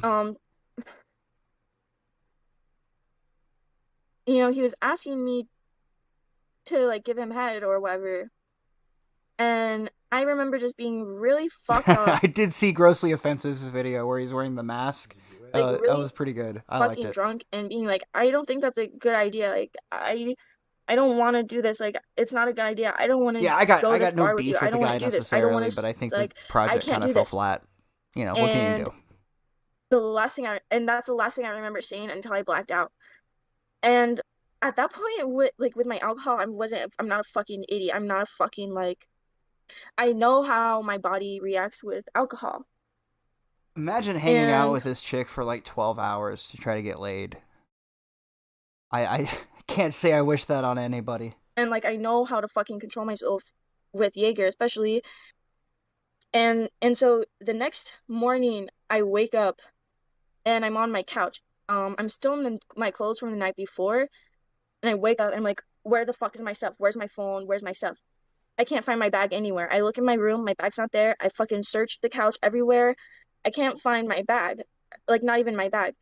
And so I go upstairs into my bedroom. Or no, I'm into the bathroom upstairs, and my bag is sitting in there. And I look through my bag, all my stuff is there except my fucking phone. So I go on my iPhone, right? And I'm like, find my iPhone. And the last known place, or not my iPhone, I track my phone on Google. My Android, the last known place it was in the parking lot that we were hanging out in next to the ABC store. Oh, and also he bought me an extra bottle of Jaeger because apparently I forced him to buy me another bottle of Jaeger after that. So I'm freaking the fuck out because I'm like, where's my phone? Where's my stuff? Like, Ralph just fucking throws me out back into my room without, like, into my house without my phone and everything. So I go on my computer. I'm like, Ralph, where the fuck is my phone? Answer me. What the fuck? He doesn't answer me for the entire fucking day. And then I finally get an answer from him. And he's like, oh, yeah, your phone is in my car. I'm sorry. She really does, though, right? So She has the he comes mentality back, of a drops off my teenager. phone. And I ask him, I'm like, did I suck your dick? And he's like, yes. Whoa! And I'm like,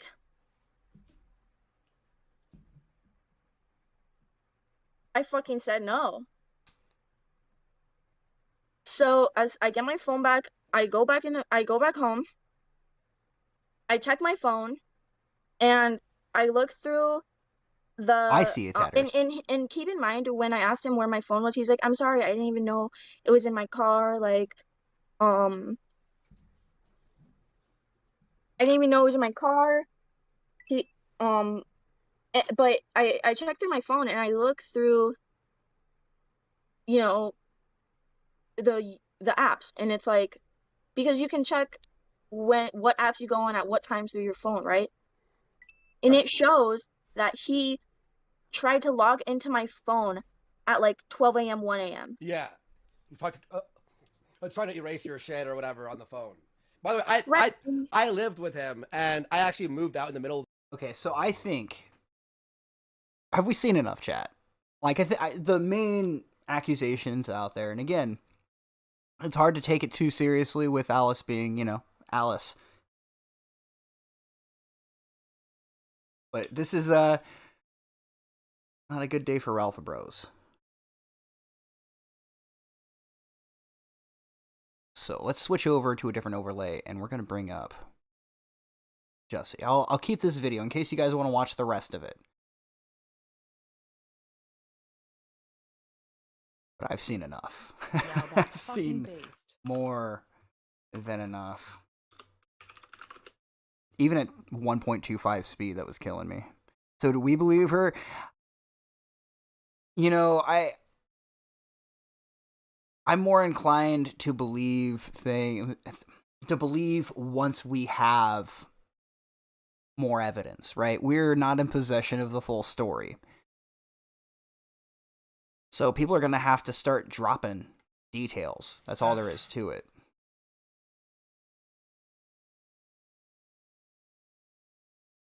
Okay. So I think we want to start with Jussie.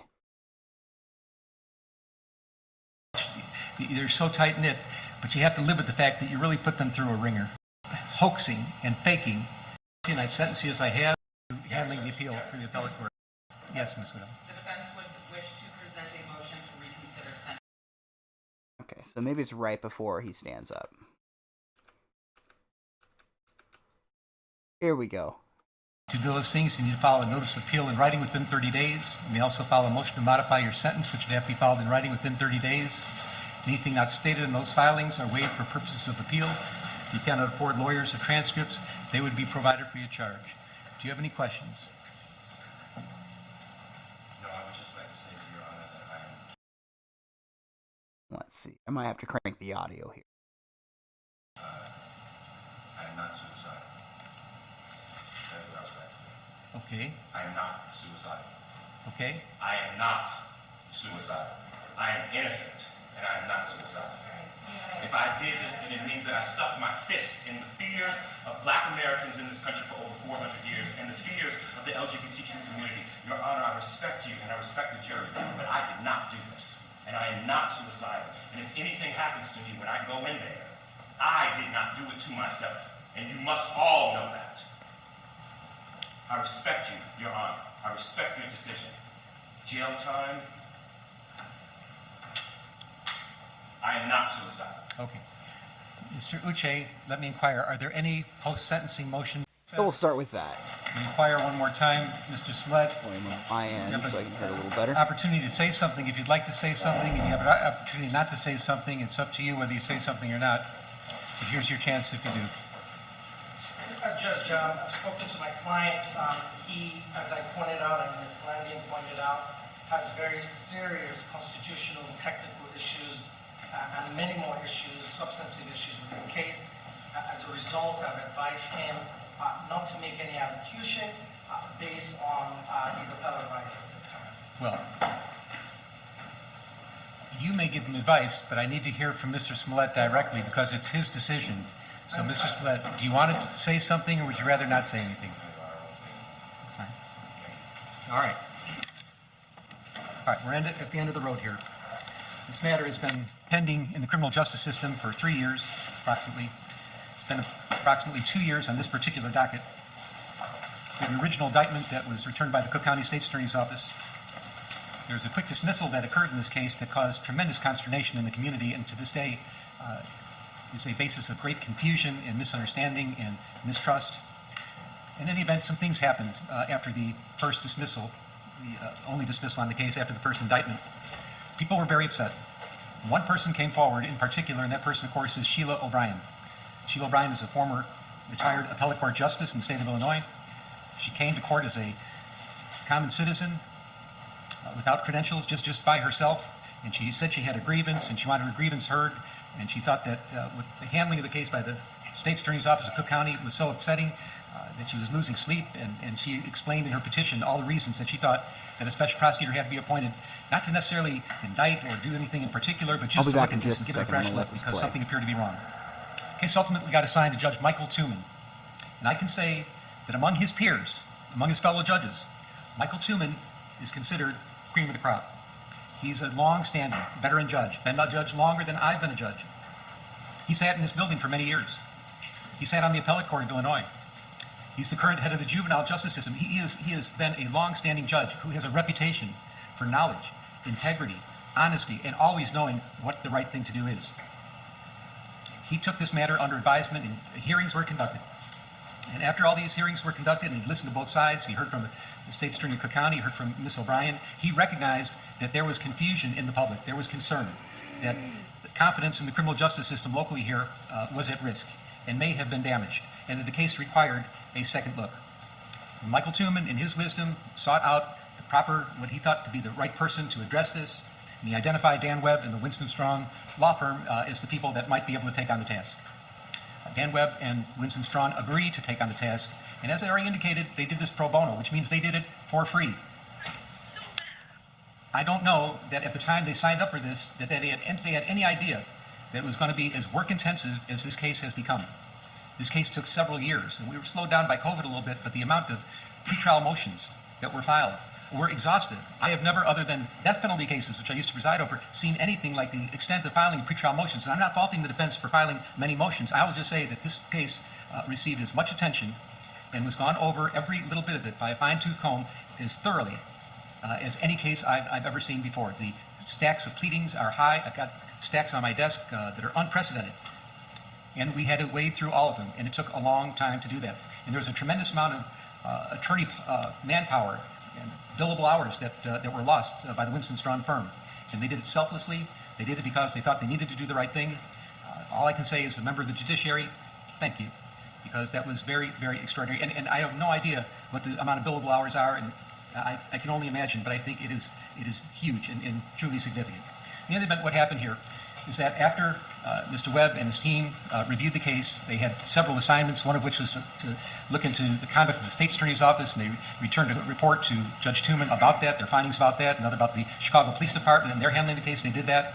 But what's relevant here, of course, is that they went to another grand jury, and they returned a second indictment. And the second indictment, ultimately by random, got assigned to this particular court. And we came here. We've been here for a couple of years now. Well, the pretrial motions have been resolved. A trial by jury was held.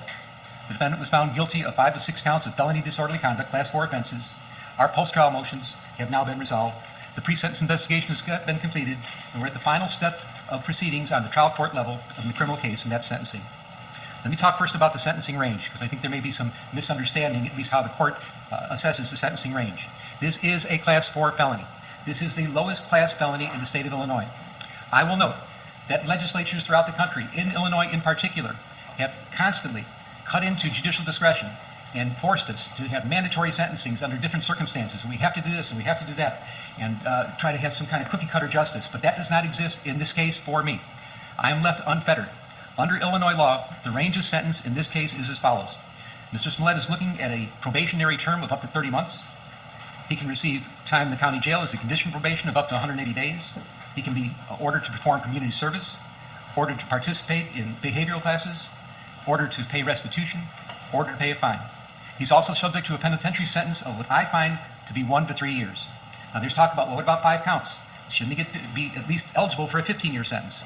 There are ways to analyze Illinois law and say that in a case where there are 5 counts, that consecutive sentences might be required or might be at least considered.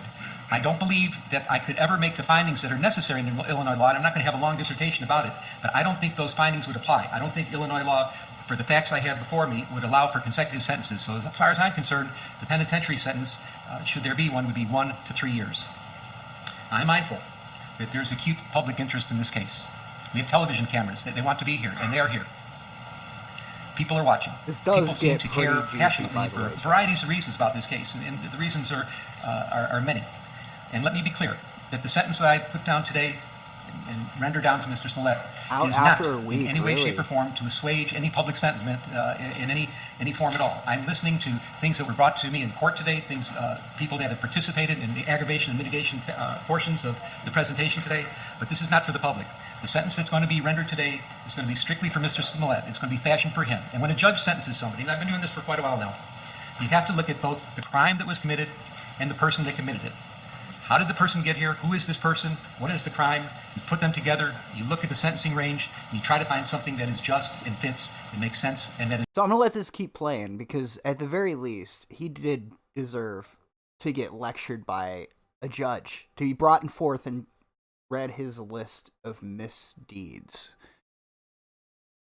If any of us had caused this much controversy for our communities, they would have thrown a book at us. Period. All this fake support. Everyone knows he's a liar, and everyone knows that he did this almost a week after he did it. Slap on the wrist. How fucking disgusting. I'm not surprised. Is right. And that's what we're going to do. And at least Let me tell you, this Mr. video. Smollett, I know that there's nothing that I will do here today that can come close to the damage you've already done to your own life. You've turned your life upside down by your misconduct and shenanigans. You've destroyed your life as you knew it. And there's nothing that any sentencing judge could do to you that can compare to the damage you've already caused to yourself. So who is Jussie Smollett? Who are you? And how, out of all people in the world, did you get to be here, sitting in the courtroom in Chicago at a sentencing hearing, convicted of faking, hoaxing, racial and homophobic hate crimes? How in the world did this happen? Well, there are ironies in this case, and the ironies are many and they are profound. And I'm talking about the testimony I heard under oath from Mr. Smollett, corroborated in large part by the pre-sentence investigation. Mr. Smollett chose to take the witness stand, which of course is his right. He took an oath and he got on the witness stand, and the first thing he did was to introduce himself to the jury. He wanted the jury to know who he was, where he came from, what he was about. And I heard it on the witness stand. I heard it corroborated today by the witnesses that came and testified on his behalf. There's no question. Mr. Smollett was born into a mixed-race family. His mom is an African-American woman. His dad was a white Jewish man. There were 6 siblings. And if you can say anything about this family, and we're talking about a very, very tight-knit family, a village that was always in sync with each other, that cared about each other, it was completely, wholly supportive of each other. You know that this family knew about matters about social justice more than anything else. That's what the family stood for. It is part of the fabric of their existence. I don't know like that Jussie Destiny, Smollett for the grew up. record. No. For the record, one of the first things on this channel, I can't remember if it was like the first thing, but one of the first things, first month or so, is Destiny DMCAing the channel. And the thing was, it was just a clip from his, as far as, and I think, I can't remember 100% if it had like a text on it that says this is from this. You know, it was very long ago, but it was like my first run-in with that type of thing. But it's hard to feel like, I don't know what his perspective is on censorship and banning everybody else. As far as I could tell, he's always been against it because he knew that it would come and bite him on his own ass at some point. And the person that I've been seeing bragging about having taken his Twitch account, which what comes with that is person, you know, Destiny was making 6 figures a year on Twitch. What right does anybody have, of saying, I don't like you, runs to the fucking, like a hall monitor to the teacher to go, this person shouldn't be allowed to earn a living? That's some bullshit, dude. 100% I'm against that across the board. The very fact that that's a tactic now in World War III it's so telling for the world we live in right now. It's overwhelmingly pathetic. If that's the person you're referring to, there are no words beyond this person needs to grow the fuck up and look into a mirror and really think about the type of person they want to become in life. How unbelievably shameful. To be sensitive to matters about racial discrimination, any kind of discrimination, any kind of social injustice. And as a matter of fact, I'm learning more about it as we're going on in the letters I've been receiving and the testimony I've heard today. He's been doing this all his life. He doesn't just talk the talk, he's walking the walk. He's out there, he's advocating. I don't he's care involved for him in the community. He cares deeply about social justice issues. I even now got Destiny fired. Convicted of hoaxing. Call back to the dead man era. Hate crimes, racial hate crimes, and homophobic hate crimes. The hypocrisy is just astounding. I don't know where to begin. I will remember one thing that will always stick in my mind, and I've been involved in so many trials over the years, but something happened in this trial that it was remarkable, and it talks about your sensitivity to issues of social justice. You're on the witness stand. You're being cross-examined. Your liberty is at stake. It is your criminal trial. Mr. Webb is winding through some things on cross-examination, and he's going through some social media communications, and whether it was Instagram or chat or text, a little quibbling about that doesn't matter. But Mr. Webb found a line that he wanted to confront you with, and he said, didn't you say, and he used a word starting with the letter N, meet me at this place at this time, and I'm paraphrasing. And rather than just answer the question, which is what a witness is supposed to do and expected to do in their criminal trial, you stopped the proceedings. You said, Mr. Webb, out of respect for all the African American people in this courtroom, you should not be using that word. And I was amazed. But it showed, and I'm not talking about the parrying and the gamesmanship that may go on between a prosecutor and a witness on the stand. That's not why I'm telling this, recalling this event. But what I'm talking about is how sensitive you were to any kind of slight. That anybody, if the wrong words come out of somebody else's mouth, you're going to get up and speak up and complain about it, and make sure that they know that they're not behaving the way you're supposed to behave. So you know better than anybody else that these are serious matters. They're serious to you. They're clearly serious to you and as your whole family. And for you to be here now, convicted of these hate crimes, it's just astonishing. Faking hate crimes. So why did this happen? That's a good question. I think that's the question on everybody's mind. There's some conjecture you did it for the money. Frankly, I do not believe that you did it for the money. You were making, the evidence showed, close to $2 million a year when this happened. I don't think money motivated you at all. But the only thing I can find is that you really craved the attention, and you wanted to get the attention, and you were so invested in issues of social justice, and you knew that this was a sore spot for everybody in this country. You knew this was a country really that was slowly trying to heal past injustices and current injustices and trying to make a better future for each other, and it was a hard road, and you took some scabs off some healing wounds, and you ripped them apart for one reason. You wanted to make... That's a good point to bring up right now. Is it really a crime to hate yourself? Is self-loathing, can you really commit a hate crime against yourself? Maybe that's why the judge had to walk it back and go, hoaxing a hate crime. That's... committing a hate crime against yourself isn't the problem. It's filing the fake police report, or filing the police report under a false premise.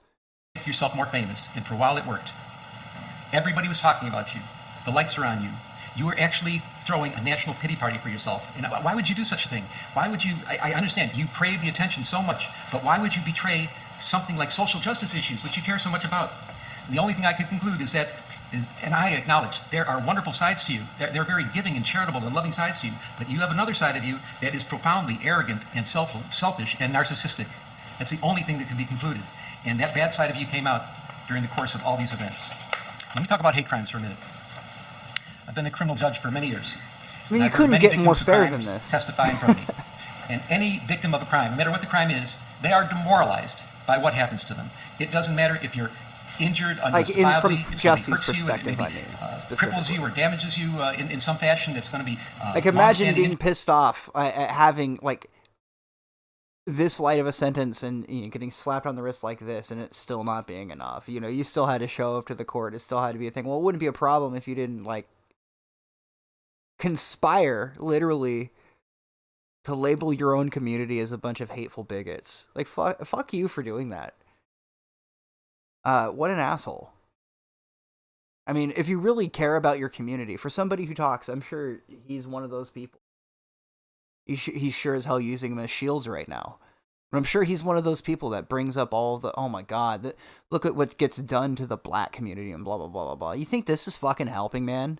Do you think this helps anybody besides race? All this does is make you potentially the next Al Sharpton or whatever for the hour.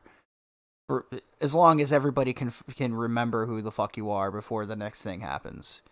You know, we're already in World War, the Ukraine versus Russia, right? Everyone's already forgot about COVID. It's already gone. I wonder even if if I put, like, COVID in the tags for this video, if it'll be flagged for the misinformation, if they'll put the fact-checking thing. Because as far as I can tell, across the board, everyone's acting like nothing happened. Like, nothing is... There's a few people who wear it, but even, like, most people just don't... Even the people who used to wear the masks all the time don't wear them now. Everyone's just slowly going, yes, nothing happened. And the people who were foolish and believed in it, they're never going to admit it. And the people who have been behind it, conspiring all of this nonsense, are certainly not going to admit it. Because, trust and believe, chat, within the next year, they're going to start this whole machine again. We're going to have part 4 or 5, and they're going to come out with another... It's going to be worse than last time. Mark my words, enjoy the little bit of freedom we have while it lasts. Another nation won't even have to invade. I mean, just look at what happened with COVID. Look at how they literally destroyed our lives for like 3 fucking years. And then just expect us to go, hey, now you want to go be a meat shield for another nation? What a crock of shit. Anyway, we'll continue here. Injuries, if your property is stolen, your vehicles are stolen, people go into your homes, your possessions are stolen, people do all kinds of terrible things. It is a demoralizing experience, and sometimes it's the worst experience that anybody can ever go through in their entire life. And then if it turns out that the motivation for the criminal to do something bad to you was because they hate you because of your race, because of your ethnicity, because of your gender, your sexual orientation, your religion, your age, your disability, if that was the reason for it, it is exponentially worse. There is nothing worse than to be a victim of a hate crime. It is the worst thing that can happen, especially in our country with all our history and all that we're going through now to try to get around some of these issues. Hate crimes are the absolute worst. And I believe that you did damage to real hate crimes, to hate crime victims. There are people that are actual, genuine victims of hate crimes that you did damage to. These are people that have a difficult time coming forward. Actually, they may be mistrustful. That'll break, because we've been watching this for a minute. Bring it to the attention. Let's break it up a little bit. I'll let you guys decide if we'll watch the rest of it.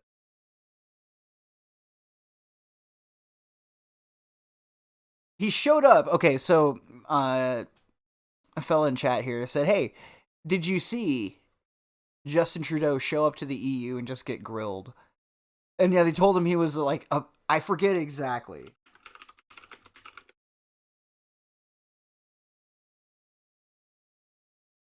It was good. It was pretty savage.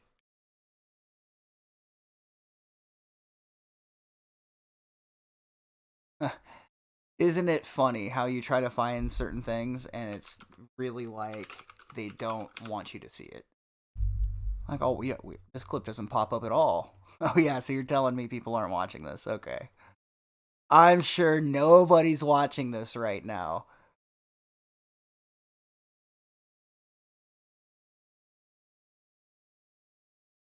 All right. Switch over.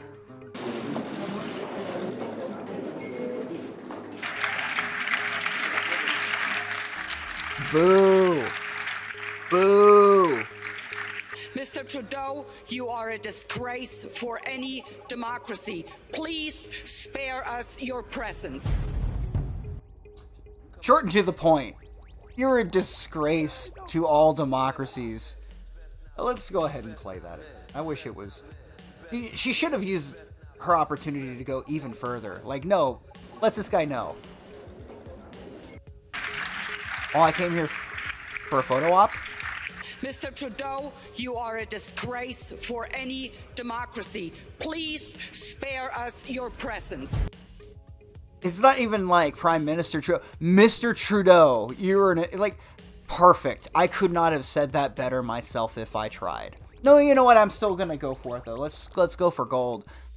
Justin Trudeau is what you get when you jerk off into a jar and it's used to help, like, I don't know, this is awful. What I'm trying to say is, like, he's like a fucked up human.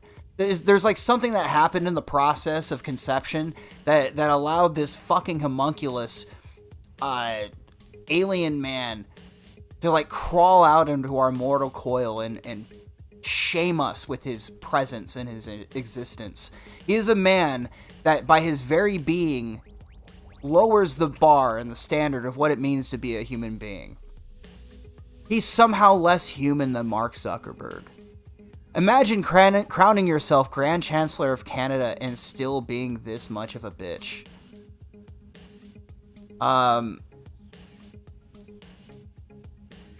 If Pierre Trudeau's stepson was in front of me burning alive and I had a fire extinguisher in my hand, I'd pretend not to see him. It's another way of putting this. You know what? Maybe I should let her go for it again because I think she nailed it.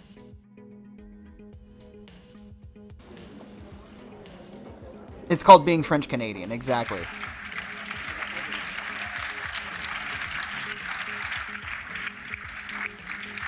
Mr. Trudeau, you are a disgrace for any democracy. Please spare us your presence. I'll play the whole clip on this clip or the Jussie clip. Does she go on? This man putting the drums right there makes it seem like that's the whole clip. On Article 195. Okay, there we go. Out that it would have been more appropriate for Mr. Trudeau, Prime Minister of Canada, to address this House according to Article 144, an article which was specifically designed to debate violations of human rights, democracy, and the rule of law, which is clearly the case with Mr. Trudeau. Then again, a Prime Minister who openly admires the Chinese basic dictatorship, who tramples on fundamental rights by persecuting and criminalizing his own citizens as terrorists just because they dared to stand up to his perverted concept of democracy should not be allowed to speak in this House at all. Mr. Trudeau, you are a disgrace for any democracy. Please spare us your presence. Thank you. Well fucking said. As far as bureaucrats go, maybe she's not. She's just slightly not as bad as the rest. Perfect. Yeah, somebody, if he still has a coat, somebody take his fucking coat. You know, everybody's been asking, you know, who do we blame? Do we blame Putin? Do we blame Zelensky, perhaps? Maybe Coach Red Pill. Maybe we can blame Coach Red Pill for all of this. Maybe it's Ethan Ralph's fault. Maybe it's all Ethan Ralph's fault, but I'm of another school of thought.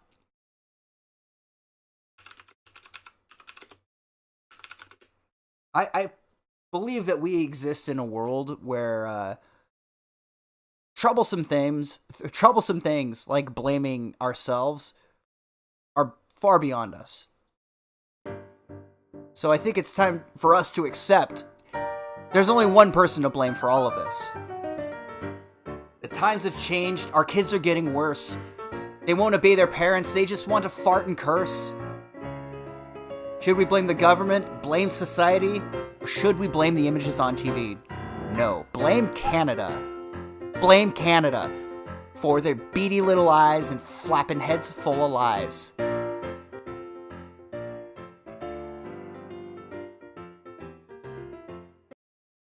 So I just wanted to say, Trudeau, this is all your fucking fault, buddy.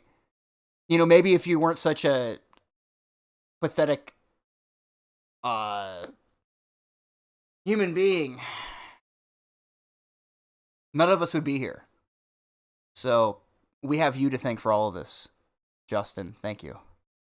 Community or first responders, there may be some trepidation. I don't know for sure how much damage there was. I don't know how this is going to impact other people, if they're going to be hesitant to come forward because they're going to think that they're going to be accused of acting like you and doing a stunt like you pulled here.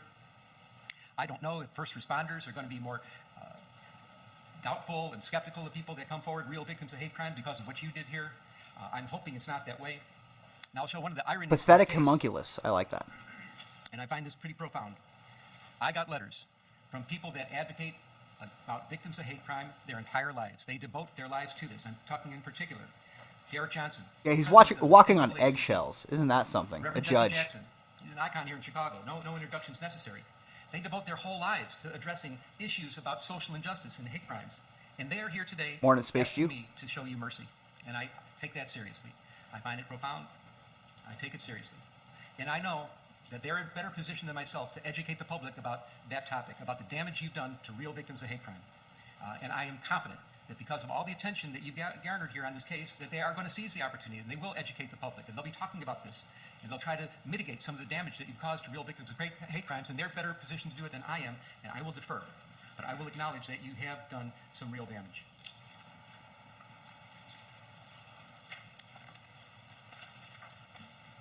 I'm going to talk about your premeditation. Again, I've been a criminal judge for many years, and I know that people end up where you are right now, awaiting sentencing on their criminal trial. And how did they get to court? How did that happen? There's some people that wake up in the morning, they have no intention of doing anything wrong. They're not looking to do anything criminal. That's the last thing on their minds. But there are crimes of impulse that happen. Road rage, a barroom fight, bumping into somebody. Words are exchanged that somebody finds insulting. And sometimes weapons are available. And the results can be horrific. And they can be permanent. And people are sitting here and they're wondering themselves, how did I get here? I wasn't looking for trouble. But trouble just seemed to find them in crimes of impulse. And when I'm saying that I have to put the person and the crime together and try to mix them and understand who it is that committed this crime within the sentencing range, and that's part of my job to do, I consider how the person got here. But this was not a crime of impulse. There are also crimes of opportunity. Walking down the street and somebody they left the keys in the car with the motor running, and they take the car.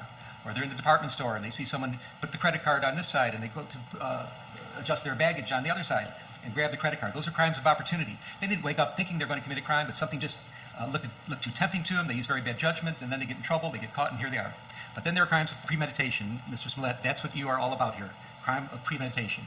You did wake up in the morning thinking you were going to do something bad and something wrong. And I know more today about this than I ever did before, that there are some wonderful things about you. And I know how people, they cherish you, and they cherish your relationships, and they cherish the good works that you've done. And they love you sincerely and deeply. And they're not faking, they're not lying when they talk to me about their feelings about you, the good things that you've done. But you had that dark side, and this is what happened here. You premeditated this case to an extreme that's amazing. You wrote a script. The script involved words. You're going to encounter me on the street, yell out empire, N-word, F-word. You're going to hit me. You're going to beat me up. You're going to put bleach on me. You're going to put a noose around my neck. That's a script that you wrote. Now, it's not a good script, especially for Streeterville in Chicago. It's questionable, but it's a script that you wrote. You picked out the actors. You chose the Oceandero brothers. And why did you do that? Because you knew them. You trusted them. They idolized you. You're an established actor in a serious television production of Empire. They were kind of hangers on there. They're trying to get jobs as extras, maybe a little speaking part here and there, but you were mentoring them. You were helping them. They wanted your advice. They would do anything for you. They thought you were one of the greatest people in the world to know, and that you could help them in their careers. They're in great shape. They gave you a little advice about diet and exercise, but they idolized you, and they would have done anything for you. And you chose them because you knew that you could trust them, that they were loyal to you. You paid them advance by check. Not necessarily a good idea. This dude paid him a check. Like, this dude wrote him a fucking check like it's 1985. Didn't think, like, pull fucking cash out of the bank, dude. Like, what are you doing leaving a paper trail of your crimes, you fucking moron? He wrote him a check, guys. Just insane. It was part of the plan that you would pay them in advance, and the check was out there. The check was shown into evidence. That was part of your premeditation. You chose a date. You chose a time. You chose a location. You had props procured. You gave them a $100 bill and had them get the supplies. What are the supplies in this case? Get masks. Nobody should see you. We're going to say that you're white, but obviously the Ocean-Darrow brothers are not white. We're going to cover your faces in masks. We're going to have a red hat because that's going to indicate MAGA country. We're going to get a rope that we're going to use as a noose. We're going to procure some bleach. You're going to have the supplies. And then you had all that together, and then you did rehearsals. You picked them up and you did drive-bys. So these dudes are like doing like edgy alt-right content. Like I just imagine one of them had to film it. You know, there's video of this somewhere. There has to be. And it's like an iDubbbz video or some shit like that where one of these dudes like, hey, Jesse, this is MAGA country, right? Like, and it's like a joke video. That's what it sounds like. It sounds like a sketch someone made. You drove around and around the block. You picked them up in Lakeview in their neighborhood and some distance away. You went to Streeterville where you were living. And you showed them, you're going here, you're going there, and you're going over the lines. You're going over the script with them so they would memorize the script. You're indicating which brother. You're the one that's going to hit me. You're the one that's going to put the noose around my neck and pour the bleach on me. This was planned. This was premeditated. Premeditated to the extreme. And I find that your extreme premeditation in this case is an aggravating factor today. Let's talk about the incident itself. It's all set up. The Ocean-Darrow brothers are on board. Your plane is running late. You had a chance right then and there to think, okay, I'm really late. I'm 4 hours late.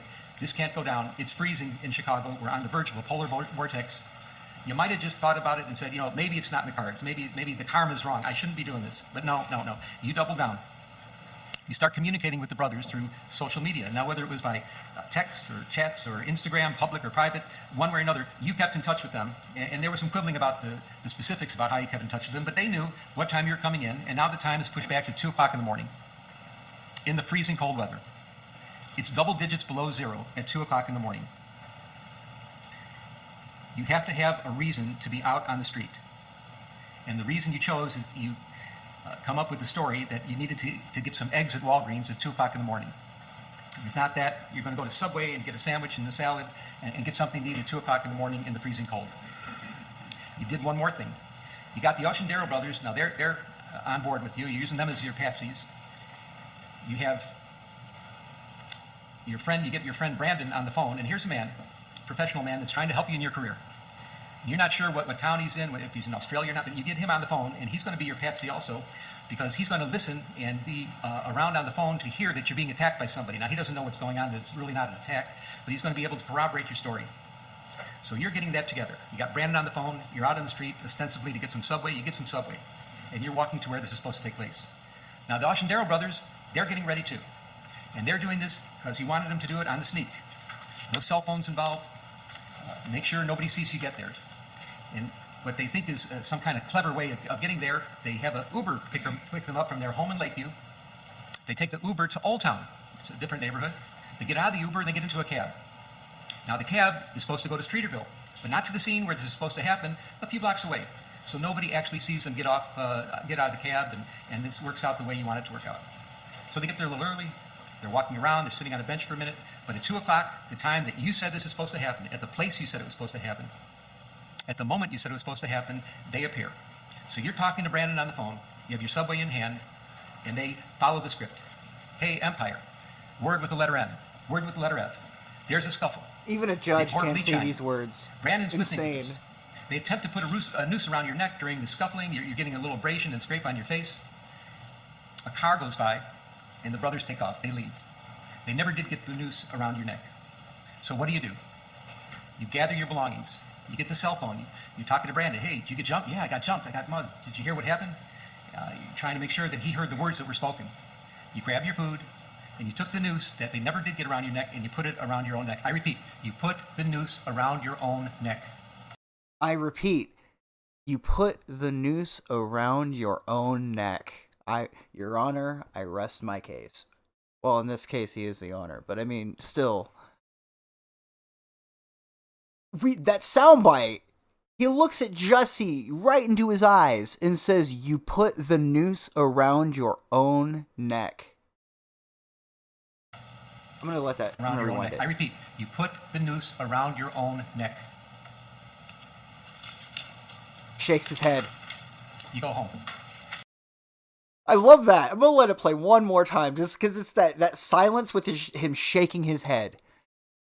Just judging the fuck out of this guy. I love it. Fucking prick. Video footage shows that when you walk into your residence, you have this noose dangling loosely around your neck. You go into your apartment, the police are called, the police arrive. The first officer on the scene is Chicago Police Officer Mohammed Bey, in full uniform. The first responder of the first responders. His body cam is on. He sees you. And now he sees that that noose is around your neck, but it's not the way that you walked into the house. Now the noose is up at your throat. You've maneuvered the noose, and you've made it look worse than it was. This is part of your plan. Officer Bey gets a simple question: what happened? And then you start to lie. And you haven't stopped lying ever since. You've been lying and lying and lying about this case, and that's why you're here today. You want to fake an incident on the street, try to get some attention at work, try to have somebody else feel sorry for you. That would never have got you here. The problem was you lied to the police, and you caused all kinds of consternation. You caused a major investigation to take place. Yeah, he kept which the got noose. many people involved and caused great. That's the most absurd part. He kept the noose around his neck so the cop would see him with it on, didn't think to take it on and be like, okay, every part of it's so cartoonishly over the top. That's why he got found out. It's not even just one thing, every little dimension of his fake hate crime was so over the line and so hard to believe that it was just laughable. Stress throughout the city and throughout the entire community here, and that's the problem. That's why you're here now. Those are the crimes you're convicted of. Not the shenanigans out there, but the lying about it, making it up, and that's why we're here now. You repeated your lies at the hospital. 6 counts were put together. The jury found you guilty of 5 of them. One was a little bit different than the others, and I understand that. Let me say, from my vantage point, and I was obviously here at every stage of this trial, I thought the jury's verdict was accurate, correct, wholly corroborated, but what could only be described as overwhelming evidence of guilt against you for lying. That's the crime you're here for, lying to the police. Well, Officer Bey took this very seriously. He said, that's a horrible thing that happened. And he started the process of a police investigation. Detectives got involved. You ended up at the hospital. All things were starting to happen, and this word got out. And you're not just any person. You have a little bit of celebrity about you. You were known in some circles as a very competent actor, a really good actor in a very serious television production called Empire, and people knew about this. And because you're a celebrity, and because you've been so active in all these social justice causes, and this is what is so unbelievable about this case, that you of all people are here convicted of hoaxing hate crimes. You who know better, who are out there in the world trying to be something for the good in social justice causes, that you ended up here right now like this. It's crazy. But you know people in high places, elected public officials. They reacted. You knew mainstream journalists. They reacted. You became the first page, your front page news. You're talked about in the halls of Congress. Yeah, I know what the People buzz are is. Hold talking on. about making laws to prevent what happened to you to happen to anybody else. People on mainstream media are decrying what happened. What kind of country is this? How could they do this to Jussie? We know Jussie. He's such a gentle guy. He's the guy that was described to me by all the family and friends that I heard from today. And I believe that Jussie exists. But you use them as your patsies too. They were giving you the national pity party you wanted. They're putting you on the front page. All the attention is on you. People talk about social injustice. Your name was coming up first, which is exactly what you wanted. But you used them. If anything, people in those positions, elected Thanks, public Drew. officials, I mainstream appreciate it. journalists, their credibility is everything to them. And you didn't care that you might be damaging it. You did damage to them. Hold on, Because, Judge. I'm again, going to pound out some super chats. So I had, I think it was Tatters with $2 from earlier. Thank you, buddy. There was no message attached. And then 5 from Drew McTigu. Bonus bucks for Stupid Smile. Then he spent another $5 to specify there was a typo. He meant Wild Smile. Thank you, buddy. Appreciate it. There's a side of you that has this arrogance and selfishness and narcissism that's just disgraceful. And you planned work, of course, until it didn't. We're in Chicago. You lived here for 5 years, working on the Empire show. Hey, all good, man. And you have to know, as well as anybody that lives in Chicago, that Chicagoans, they love their city. They're fiercely loyal to the city. And believe me, Chicagoans know we don't all agree with each other on a lot. There are all kinds of disagreements One on of my what our favorite city should be, pieces what of the vision sketch should be for comedy the of all future. time. There's even disagreements about what our past was like. But despite all the disagreements and all the things that are not right with Chicago, it's sweet home to Chicago to the Chicagoans. Chicagoans are fiercely loyal to their city. But Chicagoans have one thing in common that they agree on, that there's no misunderstandings. Everybody's on the same page. And that page is crime is a problem. It is a major problem. Nobody disagrees. And we know that police resources, they are valuable. They're limited. Detective resources are precious. And they cannot be squandered. And what you did, because you were selfishly, arrogantly, and narcissistically bringing attention to yourself, it's the only reason you could have been doing such a crazy thing that you did, was you took away a lot of resources from other places, from other... And the judge makes a good point here, right? The main issue with all of this, besides the hysteria, besides trying to paint his own community that he supposedly cares so much about as being hateful, which is really shameful, but really what the fucked up part is wasting the community's resources. They already have a lot to deal with, and they put all of it aside just to investigate your fucking fake bullshit. Radio Ruin donated $2 to say the N-word. Thank you, buddy. Other real victims of real crimes. You used up the police resources for your own benefit, and that's a big problem here. What you did is you created what we call around here a heater. What's a heater? Before he gets into the heater, I paused to say I can't believe he's gone either, man. Trevor Moore being gone, like his content hasn't been good for a long time, but Trevor Moore was one of the funniest people, at least in our generation, in my opinion, one of the best. His stuff didn't always connect. Like I remember watching one of his newer things. It was called High End Church. It was awful. It was so bad, but. Now that's Man, him going. That was sad. There were a lot of other people too on these last year. I mean, we lost Bob. Meatloaf's dead. That's a heartbreak, man. But anyway, Big F in chat. Scott Hall, another one of the greatest fucking I don't even like to say wrestlers because it's a little more than that. But fantastic wrestler. Scott Hall dying this month. What a bummer. What a bummer. It's like he used to say, because he was the bad guy. He used to say, "Hey man, bad times don't last, but bad guys do." Gonna miss that guy. Fun, good storyteller. Ripped to a lot of greats this past year. And we also had $2 from Drew McTiagu. Where do you get the music that you use on your channel? Well, that is actually an original track that Earjuice, who might still be in chat, had made for the channel. So it's a compilation. He made 2 longer form tracks, and I just fused them together and then have them loop. So it's somewhat fresh. When I was playing Elden Ring, actually, I was so burnt out on all the other music I've been listening to, so I just fired up called Sunsets Over Israel, Part 1 and 2. That was just what I listened to while I was just playing Elden Ring, trying to get to the end boss, and I did get to the end boss, but I couldn't beat him. But I don't know. Give me a week. A heater is a case that when it's reported to the public conscience is shocked to such an extreme that the public is demanding that the police solve this crime here, right now. Everything else has to take second place. The heater has to be addressed, and you created a heater. I've been playing a lot, and boy, actually. did they put on an investigation. Probably a little too late now where I'm at, but I've been listening I'll to play Chicago next police time. officers and listening about police investigations for many years. It's certainly not a perfect police department. It's perhaps unfairly maligned in some respects as well. I'll match the homicide detectives here against any in the country for their competence and thoroughness. Not a question about that. But what they did in this case is extraordinary. I've never seen, even in some murder cases, the amount of police work that went into this investigation. You did exactly what you didn't want to happen. They put so many police resources into this. When I say what you didn't want to happen is you never wanted this case solved. You thought that somehow you'd be able to skate by and nobody would ever know what really happened here, and you're going to walk away from this, and it didn't go down like that at all, of course. So they solved the case. And what happened? Turns out that you're not a victim of a hate crime. You're not a victim of a racial hate crime. You're not a victim of a homophobic hate crime.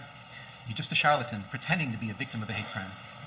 And that's shameful, especially from the family you got brought up with your family values. It's so sad. What's funny is I didn't even see chat do the exclamation point cooming. I could just see the voice meter for the soundboard creep in with a slowly goes up and then stops, and they're like, oh, that was the cooming video clip or sound bite rather. I bet you. And then I looked and it was. I could just tell. I'm like, that's the sound of one man cooming. Unto yourself is way beyond anything else that can happen to you from me or any other judge that would be sentencing you in this criminal case. You are now a permanently convicted felon. Your family who loves you and supports you, I don't even want to use the word forgive because forgiveness isn't even necessary. They're with you so much, they're so tight-knit, but you have to live with the fact that you really put them through a ringer. You've embarrassed your valuable friends in high places, the elected public officials, people in the media. You've embarrassed them. You have to live with that. I don't know if those relationships can be repaired. You've become toxic in your own workplace. Your career future is uncertain at very best. It was really on a rocket ship to success, and now you've turned yourself into riches to rags, and it's so unfortunate. Your very name has become an adverb for lying, and I cannot imagine what could be worse than that. People talk about situations where somebody's lying and trying to manipulate and maneuver a story, and your name comes up as, oh, pulling a Jussie, something like that. That's awful. You're the butt of jokes. Comedians, mainstream talk show hosts, they make jokes about you. I like to think that the judge immediately thought of Dave Chappelle's bit where he's like, you don't know about Jussie Smollett? Jussie Smollett? You never heard of him. Or the Chris Rock bit where he's like, I got no respect for Jesse. You're Jesse now, motherfucker. I forget exactly how he said it, but something along those lines. Like, everyone came out to basically go, yeah, I don't believe the story at all. They do sketches about you. I can't imagine anything worse than that. No, this is all self-inflicted. These are things you did to yourself. This is self-damage. Well, some people may think that what you did is funny, and there's some room for humor or jokes about it. But I assure you, this court does not. I don't think there is anything funny at all about hoaxing and faking racial hate crimes. Hoaxing or faking homophobic hate crimes. I think that is disgraceful. There is nothing funny about it. There's no humor in what you did whatsoever. All because you're selfish, arrogant, narcissistic. At least you have that side in you that came out through this case, and you kept doubling down and doubling down and doubling down. It's not funny. It's not funny at all. And I'm your sentencing judge, and I don't find it funny. So where are we at? We're at the end. You are convicted of a Class 4 felony. It's presumptively probationable, but we have some real serious aggravating factors here. Your premeditation, which I've described. The pain you caused to real victims of hate crimes, which I've described. The damage you've done to the city of Chicago, I've heard. It's been talked about. I'm mindful of the city's request for restitution, and if I'm going to consider that request, I have to fashion the sentence accordingly. And above all, the capper of all cappers, your performance on the witness stand. This could only be described as pure perjury. You got on the witness stand, you didn't have to, you did, you certainly have a right to, but you committed hour upon hour upon hour of pure perjury. And I find all those to be ample factors. If this court were to decide that the things you did, that any kind of probationary sentence would deprecate the seriousness of the offense and you need to go to the penitentiary, the record is clear. Think about how are the people at January 6th doing?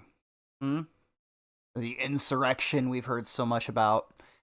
Man, they really think like anybody with a computer goes outside, they're superhuman, man. Like, can single-handedly destroy a democratic republic, a worldwide superpower. All it takes is a couple of shit posters with fucking couple Pepe memes, and oh my god, run for the hills. Everybody, all politicians run to the little tunnels, run underground, run into your holes. How fucking pathetic. What kind of authority finds those people or these people or whatever, however you want to describe it? Imagine being authority, being the one in charge, and you find shit posters as a threat to the extent that you have to go on TV and cry about how much of a threat they are. And oh my god, what kind of authority is that to believe in? How sacred can anything be if it finds something like Baked Alaska as a legitimate threat? Anyway, but I bet you those people are looking at more fucked up sentences than this guy's facing right now. After all of that, after that diatribe of judging. Support it. But I'm looking at everything in its totality. And I agree. It was told to me today. You can't judge everybody by one bad thing they've done in their life. I don't know if it's the only bad thing, but it's the only bad thing that I'm concerned about now. And that you do have quite a record of real community service and quite a record of attaching with people. There is a lot of mitigation in this case as well. And I'm mindful of the pleas of mercy, particularly from people that are in the arena of dealing with social justice issues, that are fighting, seriously fighting, not playing around, not doing games like you were doing, but seriously fighting for matters involving hate crimes of all sorts. And they're asking you for mercy as well. So I'm trying to consider who you are as a person, how you got here, how somehow you strayed away from your family values, you let that dark, narcissistic, selfish, and arrogant side come out, and you persisted with it for years on this case. I'm fashioning the following sentence, and here's your sentence. I'm sentencing you to 30 months felony probation, and the probation is going to be to this court. You're going to be allowed to travel wherever you want. You do not have to live in the state of Illinois. You can report by phone. I know that if you're going to try to make a living and do some of the things you do, you may have to go to other places, New York and Los Angeles. You can do those things. You will pay restitution to the city of Chicago in the amount of $120,106. You are fined $25,000, which is the maximum fine. And you will spend the first 150 days of your sentence in the Cook County Jail. And that will start today, right here, right now. Mr. Smollett, so the jury found you guilty, and I've sentenced you as I have. You have the right to appeal the findings and rulings of the court, or ask your sentence to be modified. To do those things, you need to file a notice of appeal in writing within 30 days. You may also file a motion to modify your sentence, which would have to be filed in writing within 30 days. Anything not stated in those filings are waived for purposes of appeal. If you cannot afford lawyers or transcripts, they would be provided free of charge. Do you have any questions? No, I would just like to say to Your Honor that I'm not suicidal.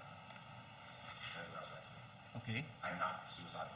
Okay. I am not suicidal. I am innocent, and I'm not suicidal. If I did this, then it means that I stuck my fist in the fears of...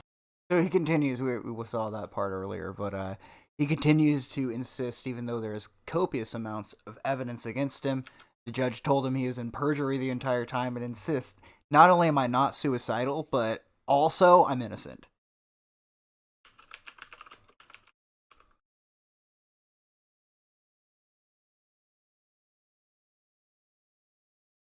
Yeah, it was 3 years ago. Someone was saying bring up the Charles Barkley on Jussie Smollett. So this is ESPN, so this is what we call copyright bait. 3 minutes. I'm gonna let him. I was on TNT. That's more or less the same.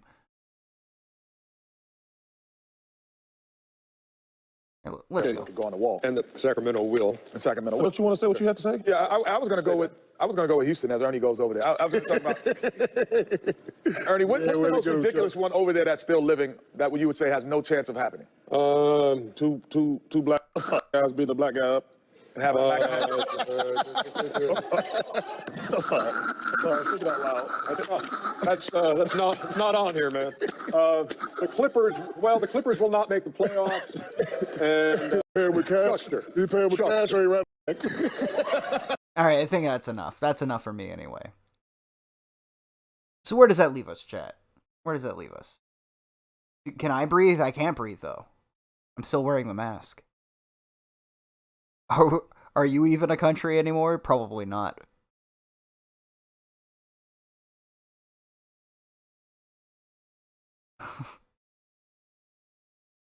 Of course there's a reenactment video. Sort of like how, dude, there's also another thing that got swept under the rug. It's like Alec Baldwin never murdered a woman. It's like Alec Baldwin never just shot a chick. That happened this year.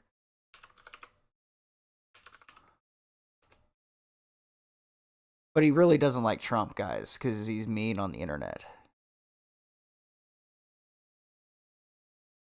Here we go. The idea that the person... I'm gonna find out what happened, chat. Here's a splendid packet. Find out what happened. He's all fucking weird. Why don't you do your normal voice and then everyone will confuse it for a Trump impression, because Alec Baldwin is just Trump in presentation, anyway. They're the same fucking guy. The idea that the person holding the gun causing it to discharge is not responsible is absurd to me. In his first interview, a Today Show exclusive, Matthew Hutchins, husband of cinematographer Helena Hutchins, says Alec Baldwin, who fired the fatal shot that killed his wife, is in fact to blame for the movie set shooting. Gun safety was not... Don't you love how that's news? Like, they have to have a news segment on this. Like, really think about... I'm going to let that play again. fired the fatal shot that killed his wife, husband of cinematographer Helena Hutchins.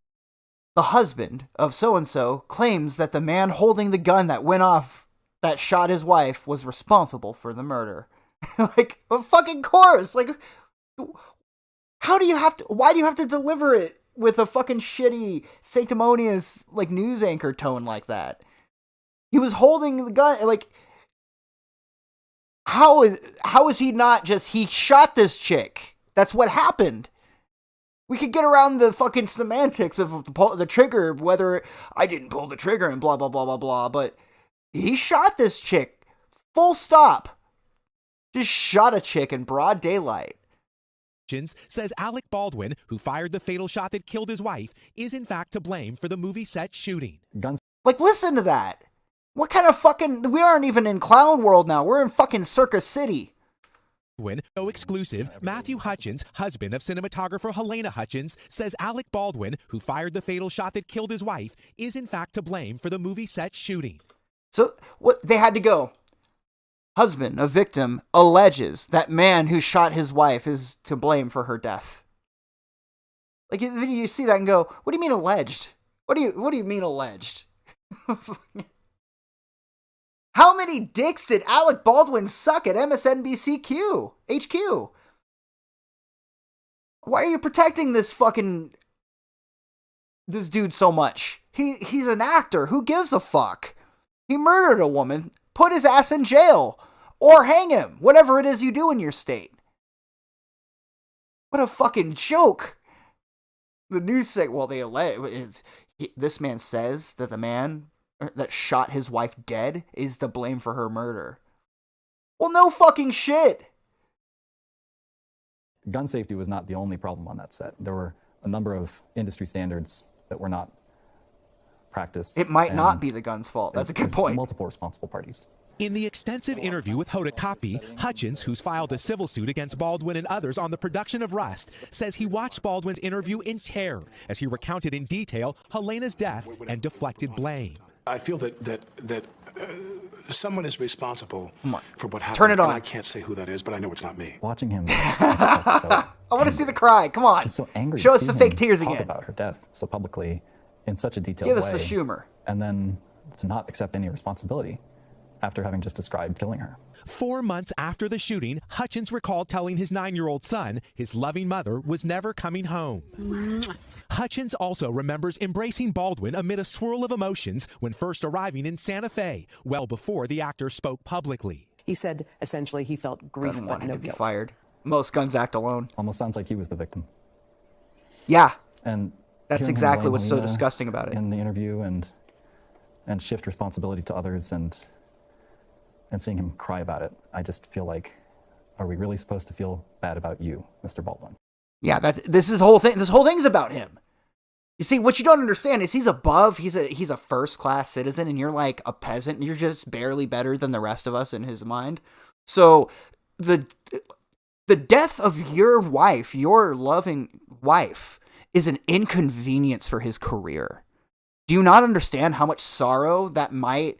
I mean, he might have to concentrate really hard to try to get that tear out, but I mean, he is inconvenienced by that.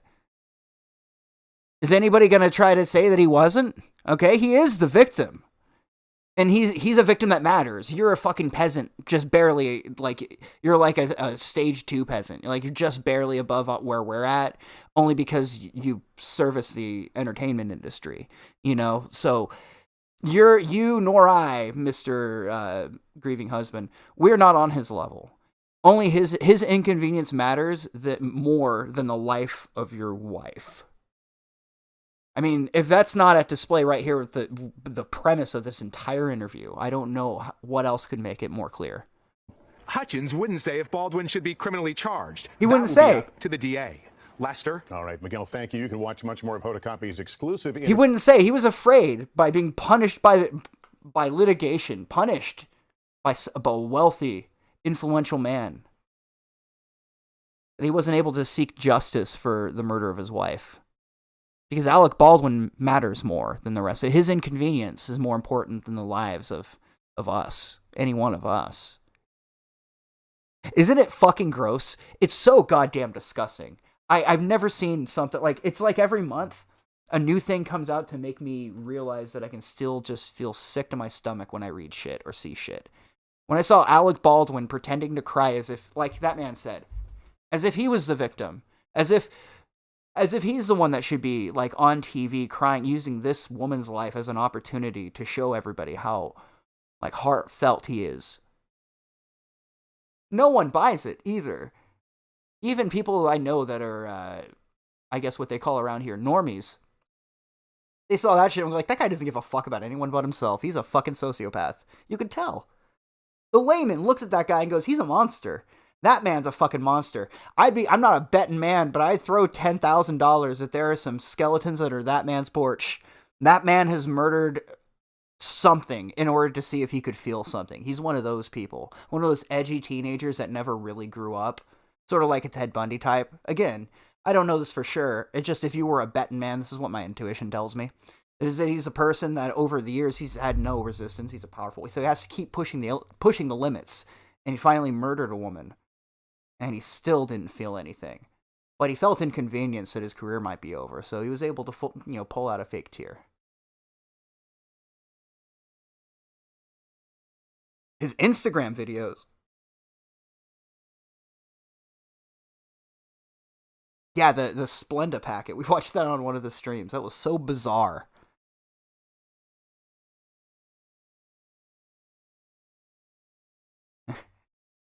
Can't you understand not liking Hollywood and being happy about another one biting the dust? Well, the thing is she's not, it wasn't like she was one of the crew, right? She wasn't one of the set, like she was just one of the crew, like, by the crew, I don't mean, she was literally part of the camera crew, but I mean, she wasn't anybody, right? She was just barely distinguishable from the loathsome populace. Who's a nicer person, Ted Bundy or Alec Baldwin? At least Ted Bundy had the common decency to fuck you before he'd kill you. Alec Baldwin's just gonna shoot you dead and then go on the news and literally cry about how traumatized he was having to murder another human being in cold blood. You know, you'd get a date and a fucking bang out of what's his name? Ted Bundy, at least. Yeah, maybe you're right. See, maybe the real friend were the hoes that ate the dust along the way. Serge de Nova says, I think he was banging her. Or maybe she had refused his advances. And he was like, well, I have thousands of dollars in the bank, bro. Like, how can she ever resist? And then he just said, you know what, I'm not going to take this shit. This was a slight against the fucking Alec male. Bam. You know? Who knows? The Alec Baldwin gun safety comedian. I don't know what that is, man. But it sounds like a good premise for a joke. Ted would fuck them afterwards and sometimes just the head. I mean, see, I didn't hear about Alec Baldwin, you know. I'm not even going to go there. I was going to go there and I'm like, no, that's a little too much for me.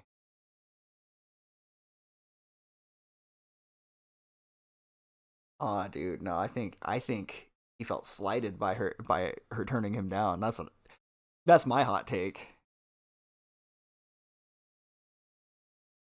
Okay, so Ted Bundy fucks you after you're dead. Oh well. You know, Alec Baldwin's not even touching your corpse. You know, do you want It's another one of those things where I'm like, that might be too far. That's a little too dark for everybody, I think.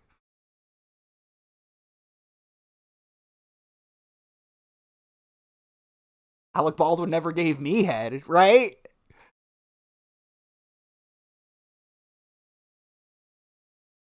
Bundy head game 100%. Yeah, he's at the top of his class.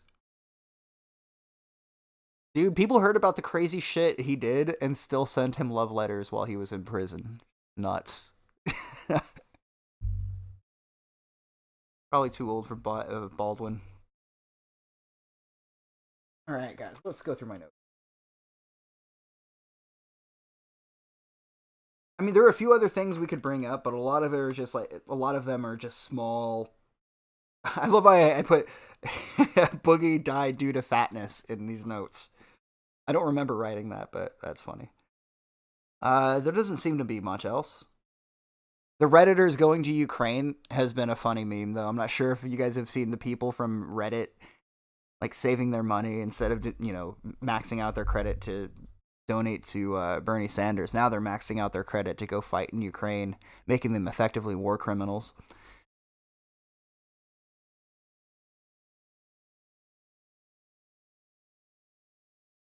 Bitches be crazy, that's for sure. Well, you do want your bitches to be crazy. Over you. All right, I'm done. I think we've gotten into like third grade commentary. I don't think I have much else to say. Chat, anything else you want to say to me before I fire up another live stream a month from now? The thing is, like, as far as stupid z-Celeb drama, like, the last month has been rather plentiful. There have been so much crazy shit that has happened.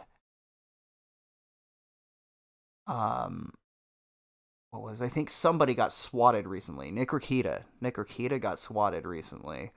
Ralph had the birth of his daughter. Baked Alaska, as far as from what I've heard, got outed for being into trannies who wear MAGA hats. What else? Most of it's skipping my mind at the moment. Yeah, I heard. That's what I heard, and I haven't. A lot of this I haven't followed up all the way through, but just what I've heard about in passing is, yeah, Rikita got swatted. Tim Pool, yeah, something happened with Tim Pool. I saw him complaining about getting like.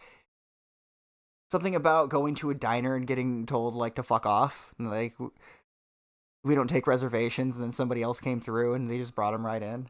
And he was, like, really salty about it. I saw that.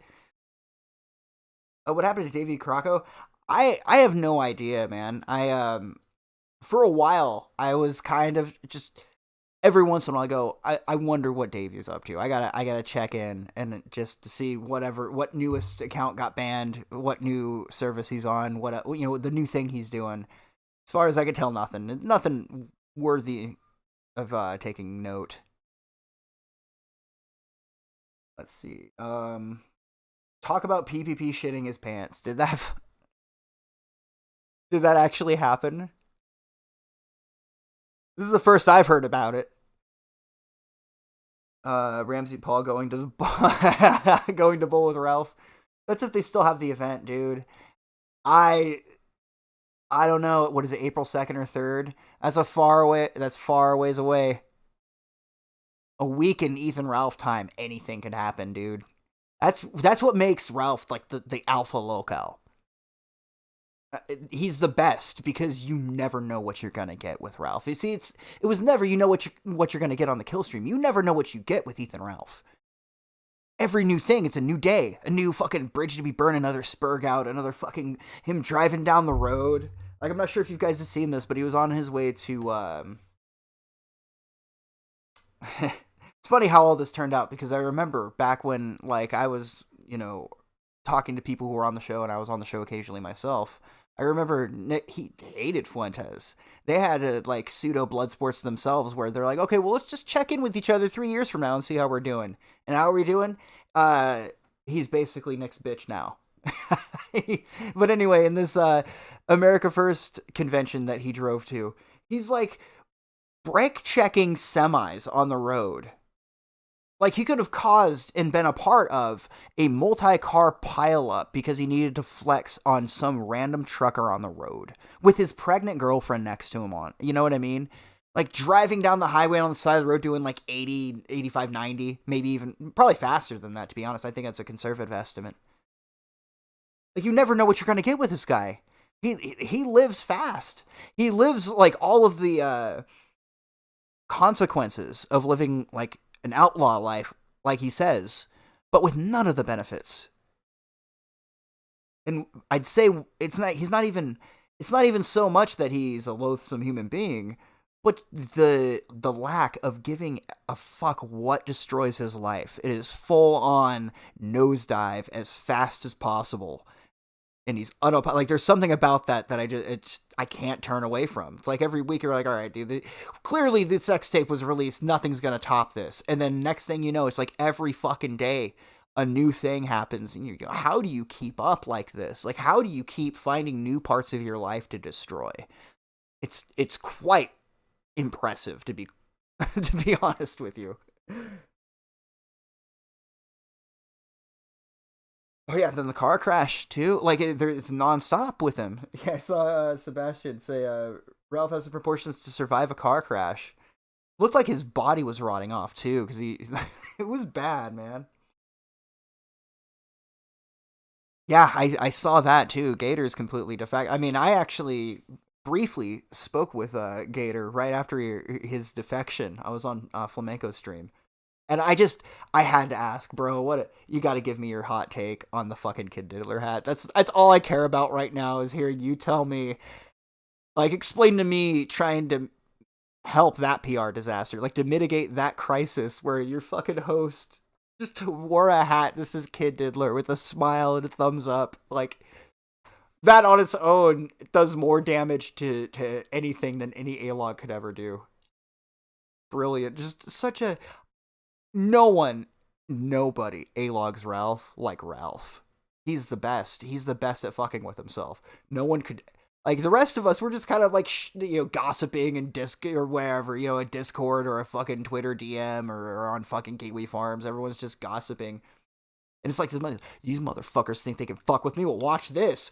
Boom! Just lights his own ass on fire. You think that's tough shit, motherfucker? I can handle it. You're a bitch. And there's a part of it I just can't help but go, he's still going. It's like 3 years later, and he's still going. He's just raging out every fucking day. This dude has no chill. Yeah, Boogie, that's right. Boogie dies again.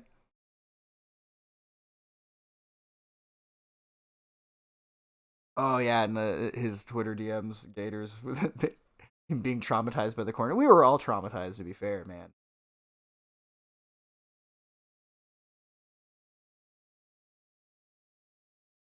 Yeah, fucking, that's right, about the dropping out of the Odyssey games, where he's like, bro, I can't eat these bugs because people will make fun of me for eating the bugs. I gotta go.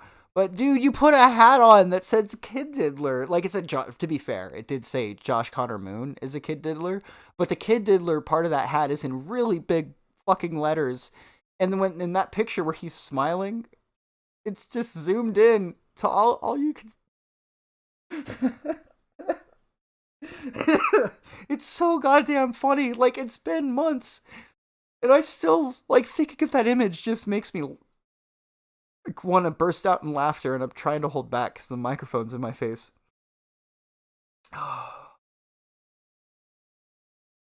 The words Kid Diddler in big bold fucking letters on his hat, and it's zoomed in to where all you see is that him wearing a hat that says that, and then with a fucking smile and the big thumbs up. There's nothing better. Like, that's prime internet entertainment. It doesn't get better. Like, I keep saying this. I've been saying this for years. You can't top this, right? Like, this is Travis Pastrana doing the fucking double backflip. There's no doing the triple backflip. This is the best that could be done. Put a fucking fork in it. It's done. This is it. We've reached the peak of A-logic Ralph when Ralph put on the fucking hat. Oh, fucking hell. But no. See, I don't even want to call it, because then I'll be wrong, and then we won't get any more fucking corn. So no, there's no way this can be topped. There's no fucking way we can get even better than this. Oh my, but we already brought up the fucking Alice shit. That was a fucking bombshell, huh?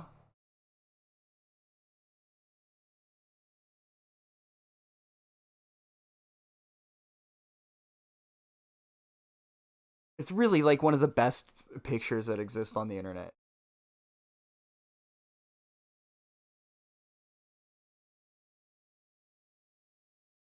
Yeah, dude, that surge, like, it was like he thought his big new grandma truck would, like, stop a fucking semi. And he was just gonna brake check him and be like, you wanna hollow over me, bitch? I don't give a fuck. If you wanna know the God's honest truth, slams on the brakes. And then dolphin laugh as he's, as the wheels squeal and he's squeals away in his car and down the highway.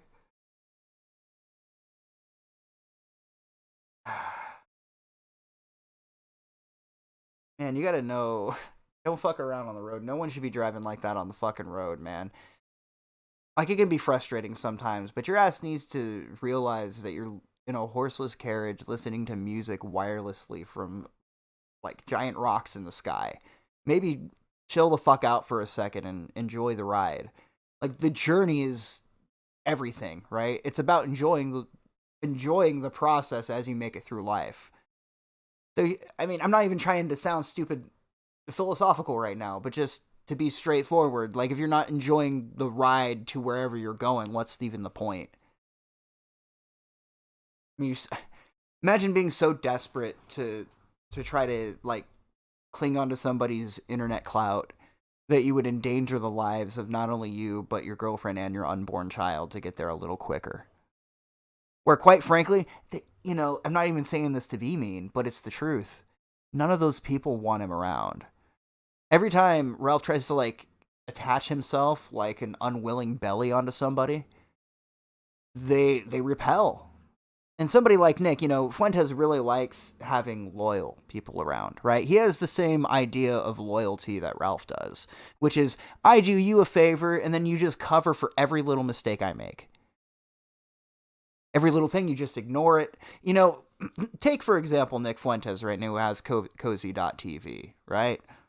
Now, Ralph had actually doxed the phone number of another creator on Twitter. And then when Nick had to talk about it, people are saying he was doxing people. He said he doxed Gator, but he explained to me that it was just cancel culture tactics and he didn't actually do that. The stream's out there, dude. He doxed Gator, right? But also on Twitter, he did dox Augie. And then when that got brought up, he goes, well, I know that happened, but, like, I'm trying to be...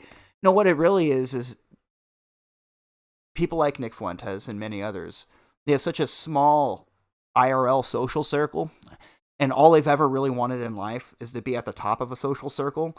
So it's all this constant reaching, clawing over one another, and this internet clout, like, zombie climb to the top, where one person goes, see guys, I'm top internet guy, and you all have to kiss my ass to get ahead. It's so fucking lame. If we all could have just done shows and just had fun.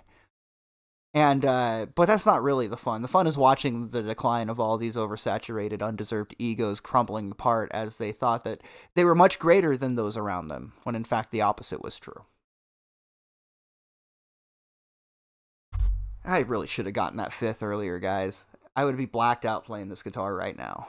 But now I'm stone fucking sober and I'm annoyed.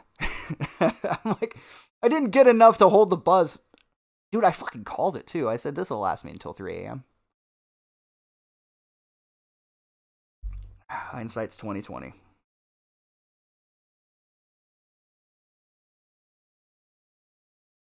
Yeah, the Mersh thing, too. Yeah, I'm really looking forward to the documentary because the story of all of the things, like, all of the stuff Mersh has just been up to, not all of it necessarily, like, morally repugnant, just funny stuff. Like, he's a more lighthearted cow than somebody like Ralph, who, like, you see some of it and it just makes you feel bad for even knowing about it. Like, oh, this is fucking gross, man. Like, anybody, right, that was still around when the Faith shit happened and they're still desperately trying to be, like, a regular guest on the show. Like, just the optics. I'm not talking about the morality of it, but I can see how other people would go, oh, you're going on that guy? Ugh. Like, the person who knows enough about Ralph to know any of these controversies and know that any of these people are willing to just kind of pretend that they didn't even hear about this horrifying shit so they can try to, like, peddle their book or something on his show. It's just fucking sad and pathetic.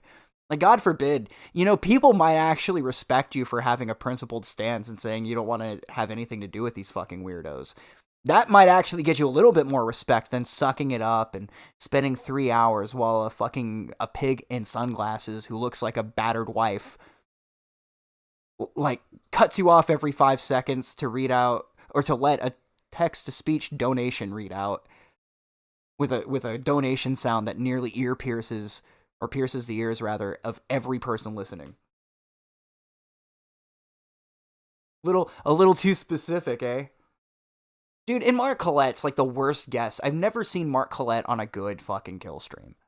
He's the person that you would think Ralph would hold the most animosity for, considering he's the person that literally destroyed his career.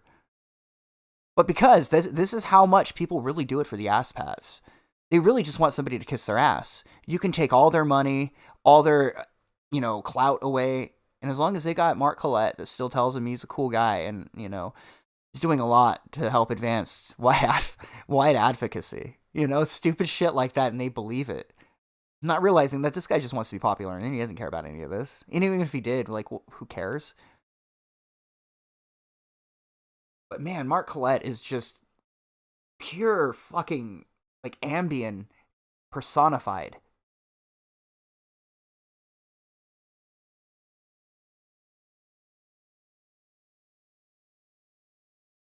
Merch doesn't come off as vindictive as a documentary is trying to make him. It just feels like low-grade E-drama. I don't know if I wouldn't describe Mersh as not vindictive, right? At the same time, I see him as mostly harmless. He's just gonna get really upset. Beyond that, it's how he acts when he's upset that makes it really funny. But you might be right. It might end up being really bad. But from some of the stuff that I was taking a look at when I was kind of peeking at some of the what the haters and the trolls and all the A-logs were saying, well, now I'm curious. That's the thing, is when you complain about the haters, it makes people who might actually like you go, well, what are they saying? Now I gotta check, because you told me they said all this outlandish shit. You had to mention the haters, and then you had to say, they want me dead for no reason. They think I'm the Boogie thing, where you basically try to establish that you're a victim, and then also the people who don't like you have a crazy irrational reason for, quote, hating you, when in most cases, they're just trolling you. They're just trying to get a reaction out of you. And it's these guys have been around the internet for a week. They haven't even internalized. Dude, don't feed into the negativity. If you don't enjoy the back and forth, don't feed into it. And there are some people who do. There are people like the troll channels. The first person that comes to mind as a person that kind of trolls his audience and there's a back and forth, but it's more lighthearted, is somebody like BG Cumby. Where you can kind of go at your audience in a playful manner, but there's a level of cope and delusion that just kind of create a haze and a cloud around their otherwise seemingly functional minds. I just find the way that internet clout causes these people to act be incredibly fascinating. Yeah, it's for sure an undeserved ego. At times, Mersh has been funny. He's made me laugh a few times. I think, especially with people like Mersh, or a lot of streamers that stream all the fucking time, people are going to just get tired of you, and you're eventually going to do things that kind of tick them off. I'll give you an example, right? People in your day-to-day life that you don't dislike. A person comes to mind that I work with. A nice fella, dude, not a mean bone in his body. He means well, he's not hurt, but he annoys the ever-living fuck out of me. Everything he does pisses me off, and I can't put it into it. It annoys the fuck out of me because I've been around him too much. And I think a lot of these people who are so desperate to, rattle their fucking cups against, hey guys, can you please help a guy out? Get me please something warm to drink. And it is e-begging. I remember they used to call people who have super chats enabled as e-begging. I wouldn't say that was the case before. Now, yeah, absolutely. These fuckers are just begging for money shamelessly. And it's, what you have to consider how people are going to perceive that, for one. But second, if you go back to your audience every fucking day. Now, this isn't the reason that I've taken time off. Mostly it's been Elden Ring. I was going to stream a couple days ago, but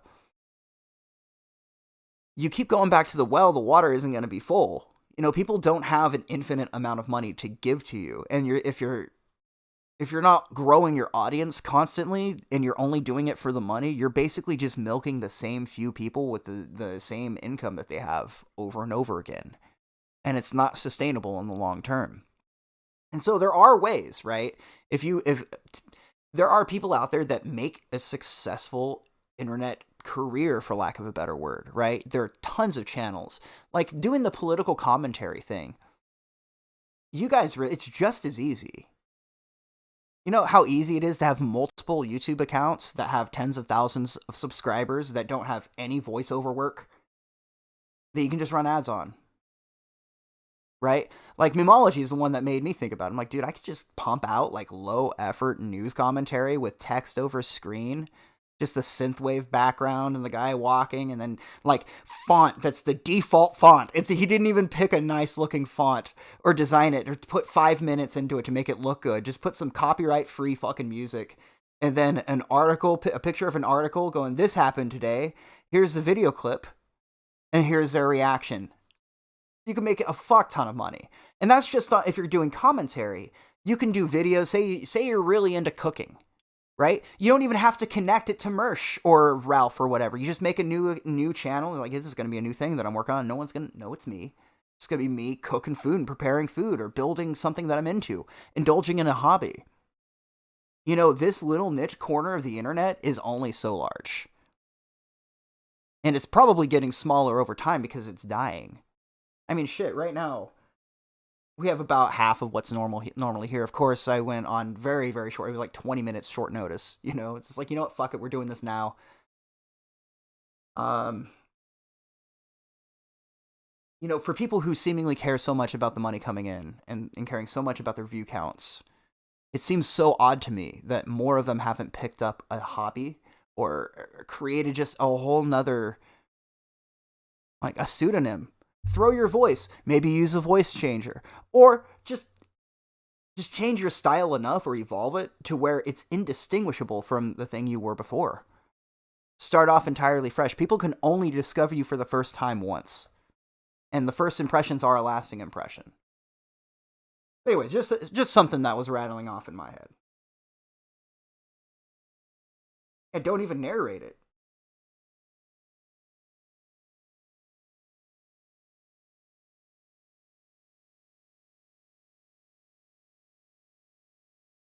Just catching up with chat here.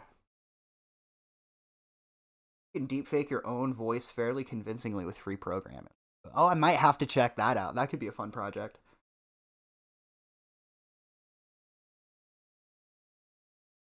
Can you my cooking show? Man, I make some really good chili. So what I did the other day, I got a new crock pot. It's a tiny little crock pot. It was like $10. I'm like, this could be cool. Buy the crock pot. I'm gonna use this to make dip. I made some chili, some tomato sauce, chili powder, Tabasco, a little sriracha, habanero Tabasco, lemon pepper seasoning. There are a few other things. Put some pepperoncinis in there, and then I put like not a whole lot, but enough to give it taste of the pepperoncini juice. And oh man, that was some of the best chili I've like ever had. And then I had a layer of cheese over the top. Like, dude, I make some damn good food. You're kidding, Sebastian. That's really abysmal, man. That's so sad. He's got a whole news agency, but he sucks. Maybe I'm being mean, but those seem so insultingly low effort that it's hard for me to have a speck of respect for a guy who puts out something that fucking low effort.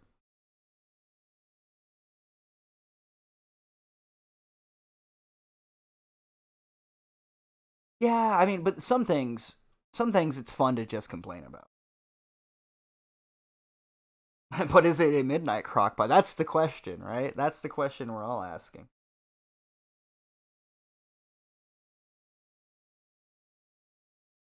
Oh man, no, it's really good chili. I also add like, let's see, what is it? Pink Himalayan salts like throughout taste, right? A little black pepper. I want to say there's a few. Okay, so I put in a pound of pork and a pound of beef every time, right? And then the pork I'll make spicy, or no, I'll make it sweet. So I'll put in like lemon pepper seasoning and more things to make it tangy. And then the beef, I make it spicy. So the two meats contrast each other. It's pretty good. Some red kidney beans. Oh, dude, there is a fucking bot. Yeah, dude. I don't even know how to Janny. There we go. 93 isn't bad for 4:30 a.m. I realize that, right? Like, that's kind of why I like the cozier, like, later night streams. Like, I can actually read chat. I've had a couple chats that had, or a couple streams that were over 1,000 live viewers, and I hated not being able to read chat. It drove me nuts.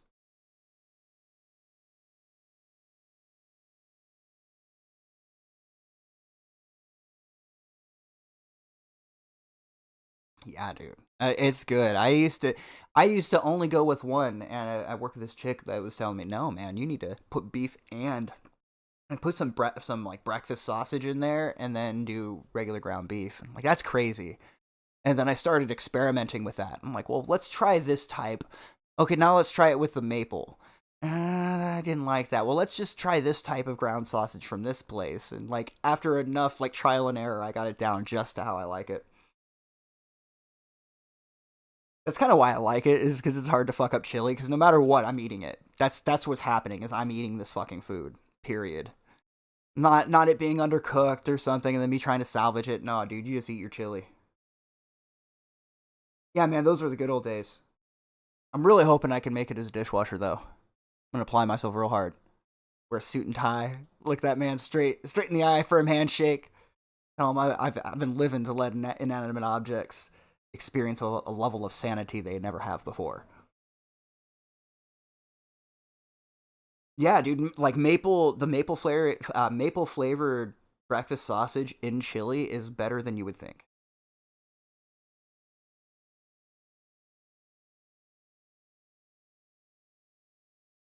I'm sure you do, Inigo. Oh, Inigo Montoya, I gotcha. Started putting sweet corn in my chili, and now I swear by it. Oh, there's an idea. The other thing I've been making, right, is I don't like Arby's, but I like their style of sandwich. So I make an imitation sauce and some of the Velveeta cheese sauce that you can get, and just make my own beef and cheddars, and they're fire, man. Yeah, I need to just start going in business, make my own Arby's. All right, guys, I think I'm ready to call it a night. Where are we at? We're at 3:42, a little over 3 hours. If I go for that 12-hour mark, though, I'm not lying. If I shit my pants or fart, I'm gonna let you guys know about it. Period. That's all there is to it. Hell, you can get a job just about anywhere here, too, these days.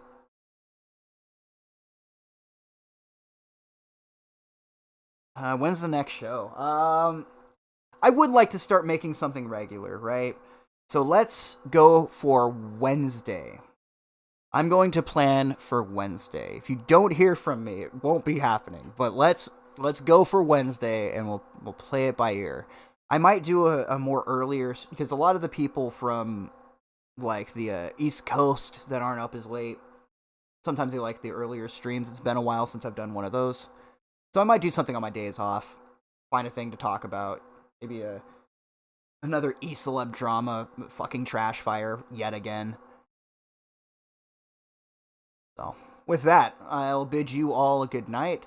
So I'd say the best place to keep up with me, there isn't really a place to keep up with me, because I don't even log into my Discord anymore. I think it's on Twitter, at WildSmileReborn. I don't use it often, but it's there. Other than that, I'll post to the channel prior to me going live, so keep your eye open on Wednesday afternoon or Wednesday evening for another episode of the Midnight Show. Link to Discord. You know what? I can actually do. I think I'm still logged in. I got locked out of this account. I had actually messaged Coach to go, hey man, I just wanted to make sure you're okay. You alright? You good?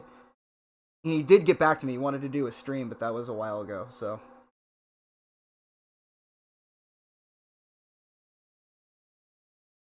Anyway, here's the link to the Discord. I do not know Joe Rep. Never heard of him. So, cannot say good or bad. But anyway, you guys take care. It's time for me to, what are they? I believe they say make a donation to the porcelain throne. So, you guys take care.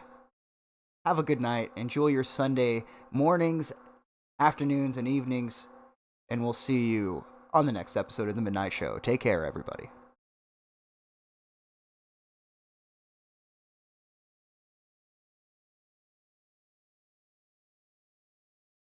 Oh, see, the way these things on OBS work now, kind of, okay, so I have to click on this button.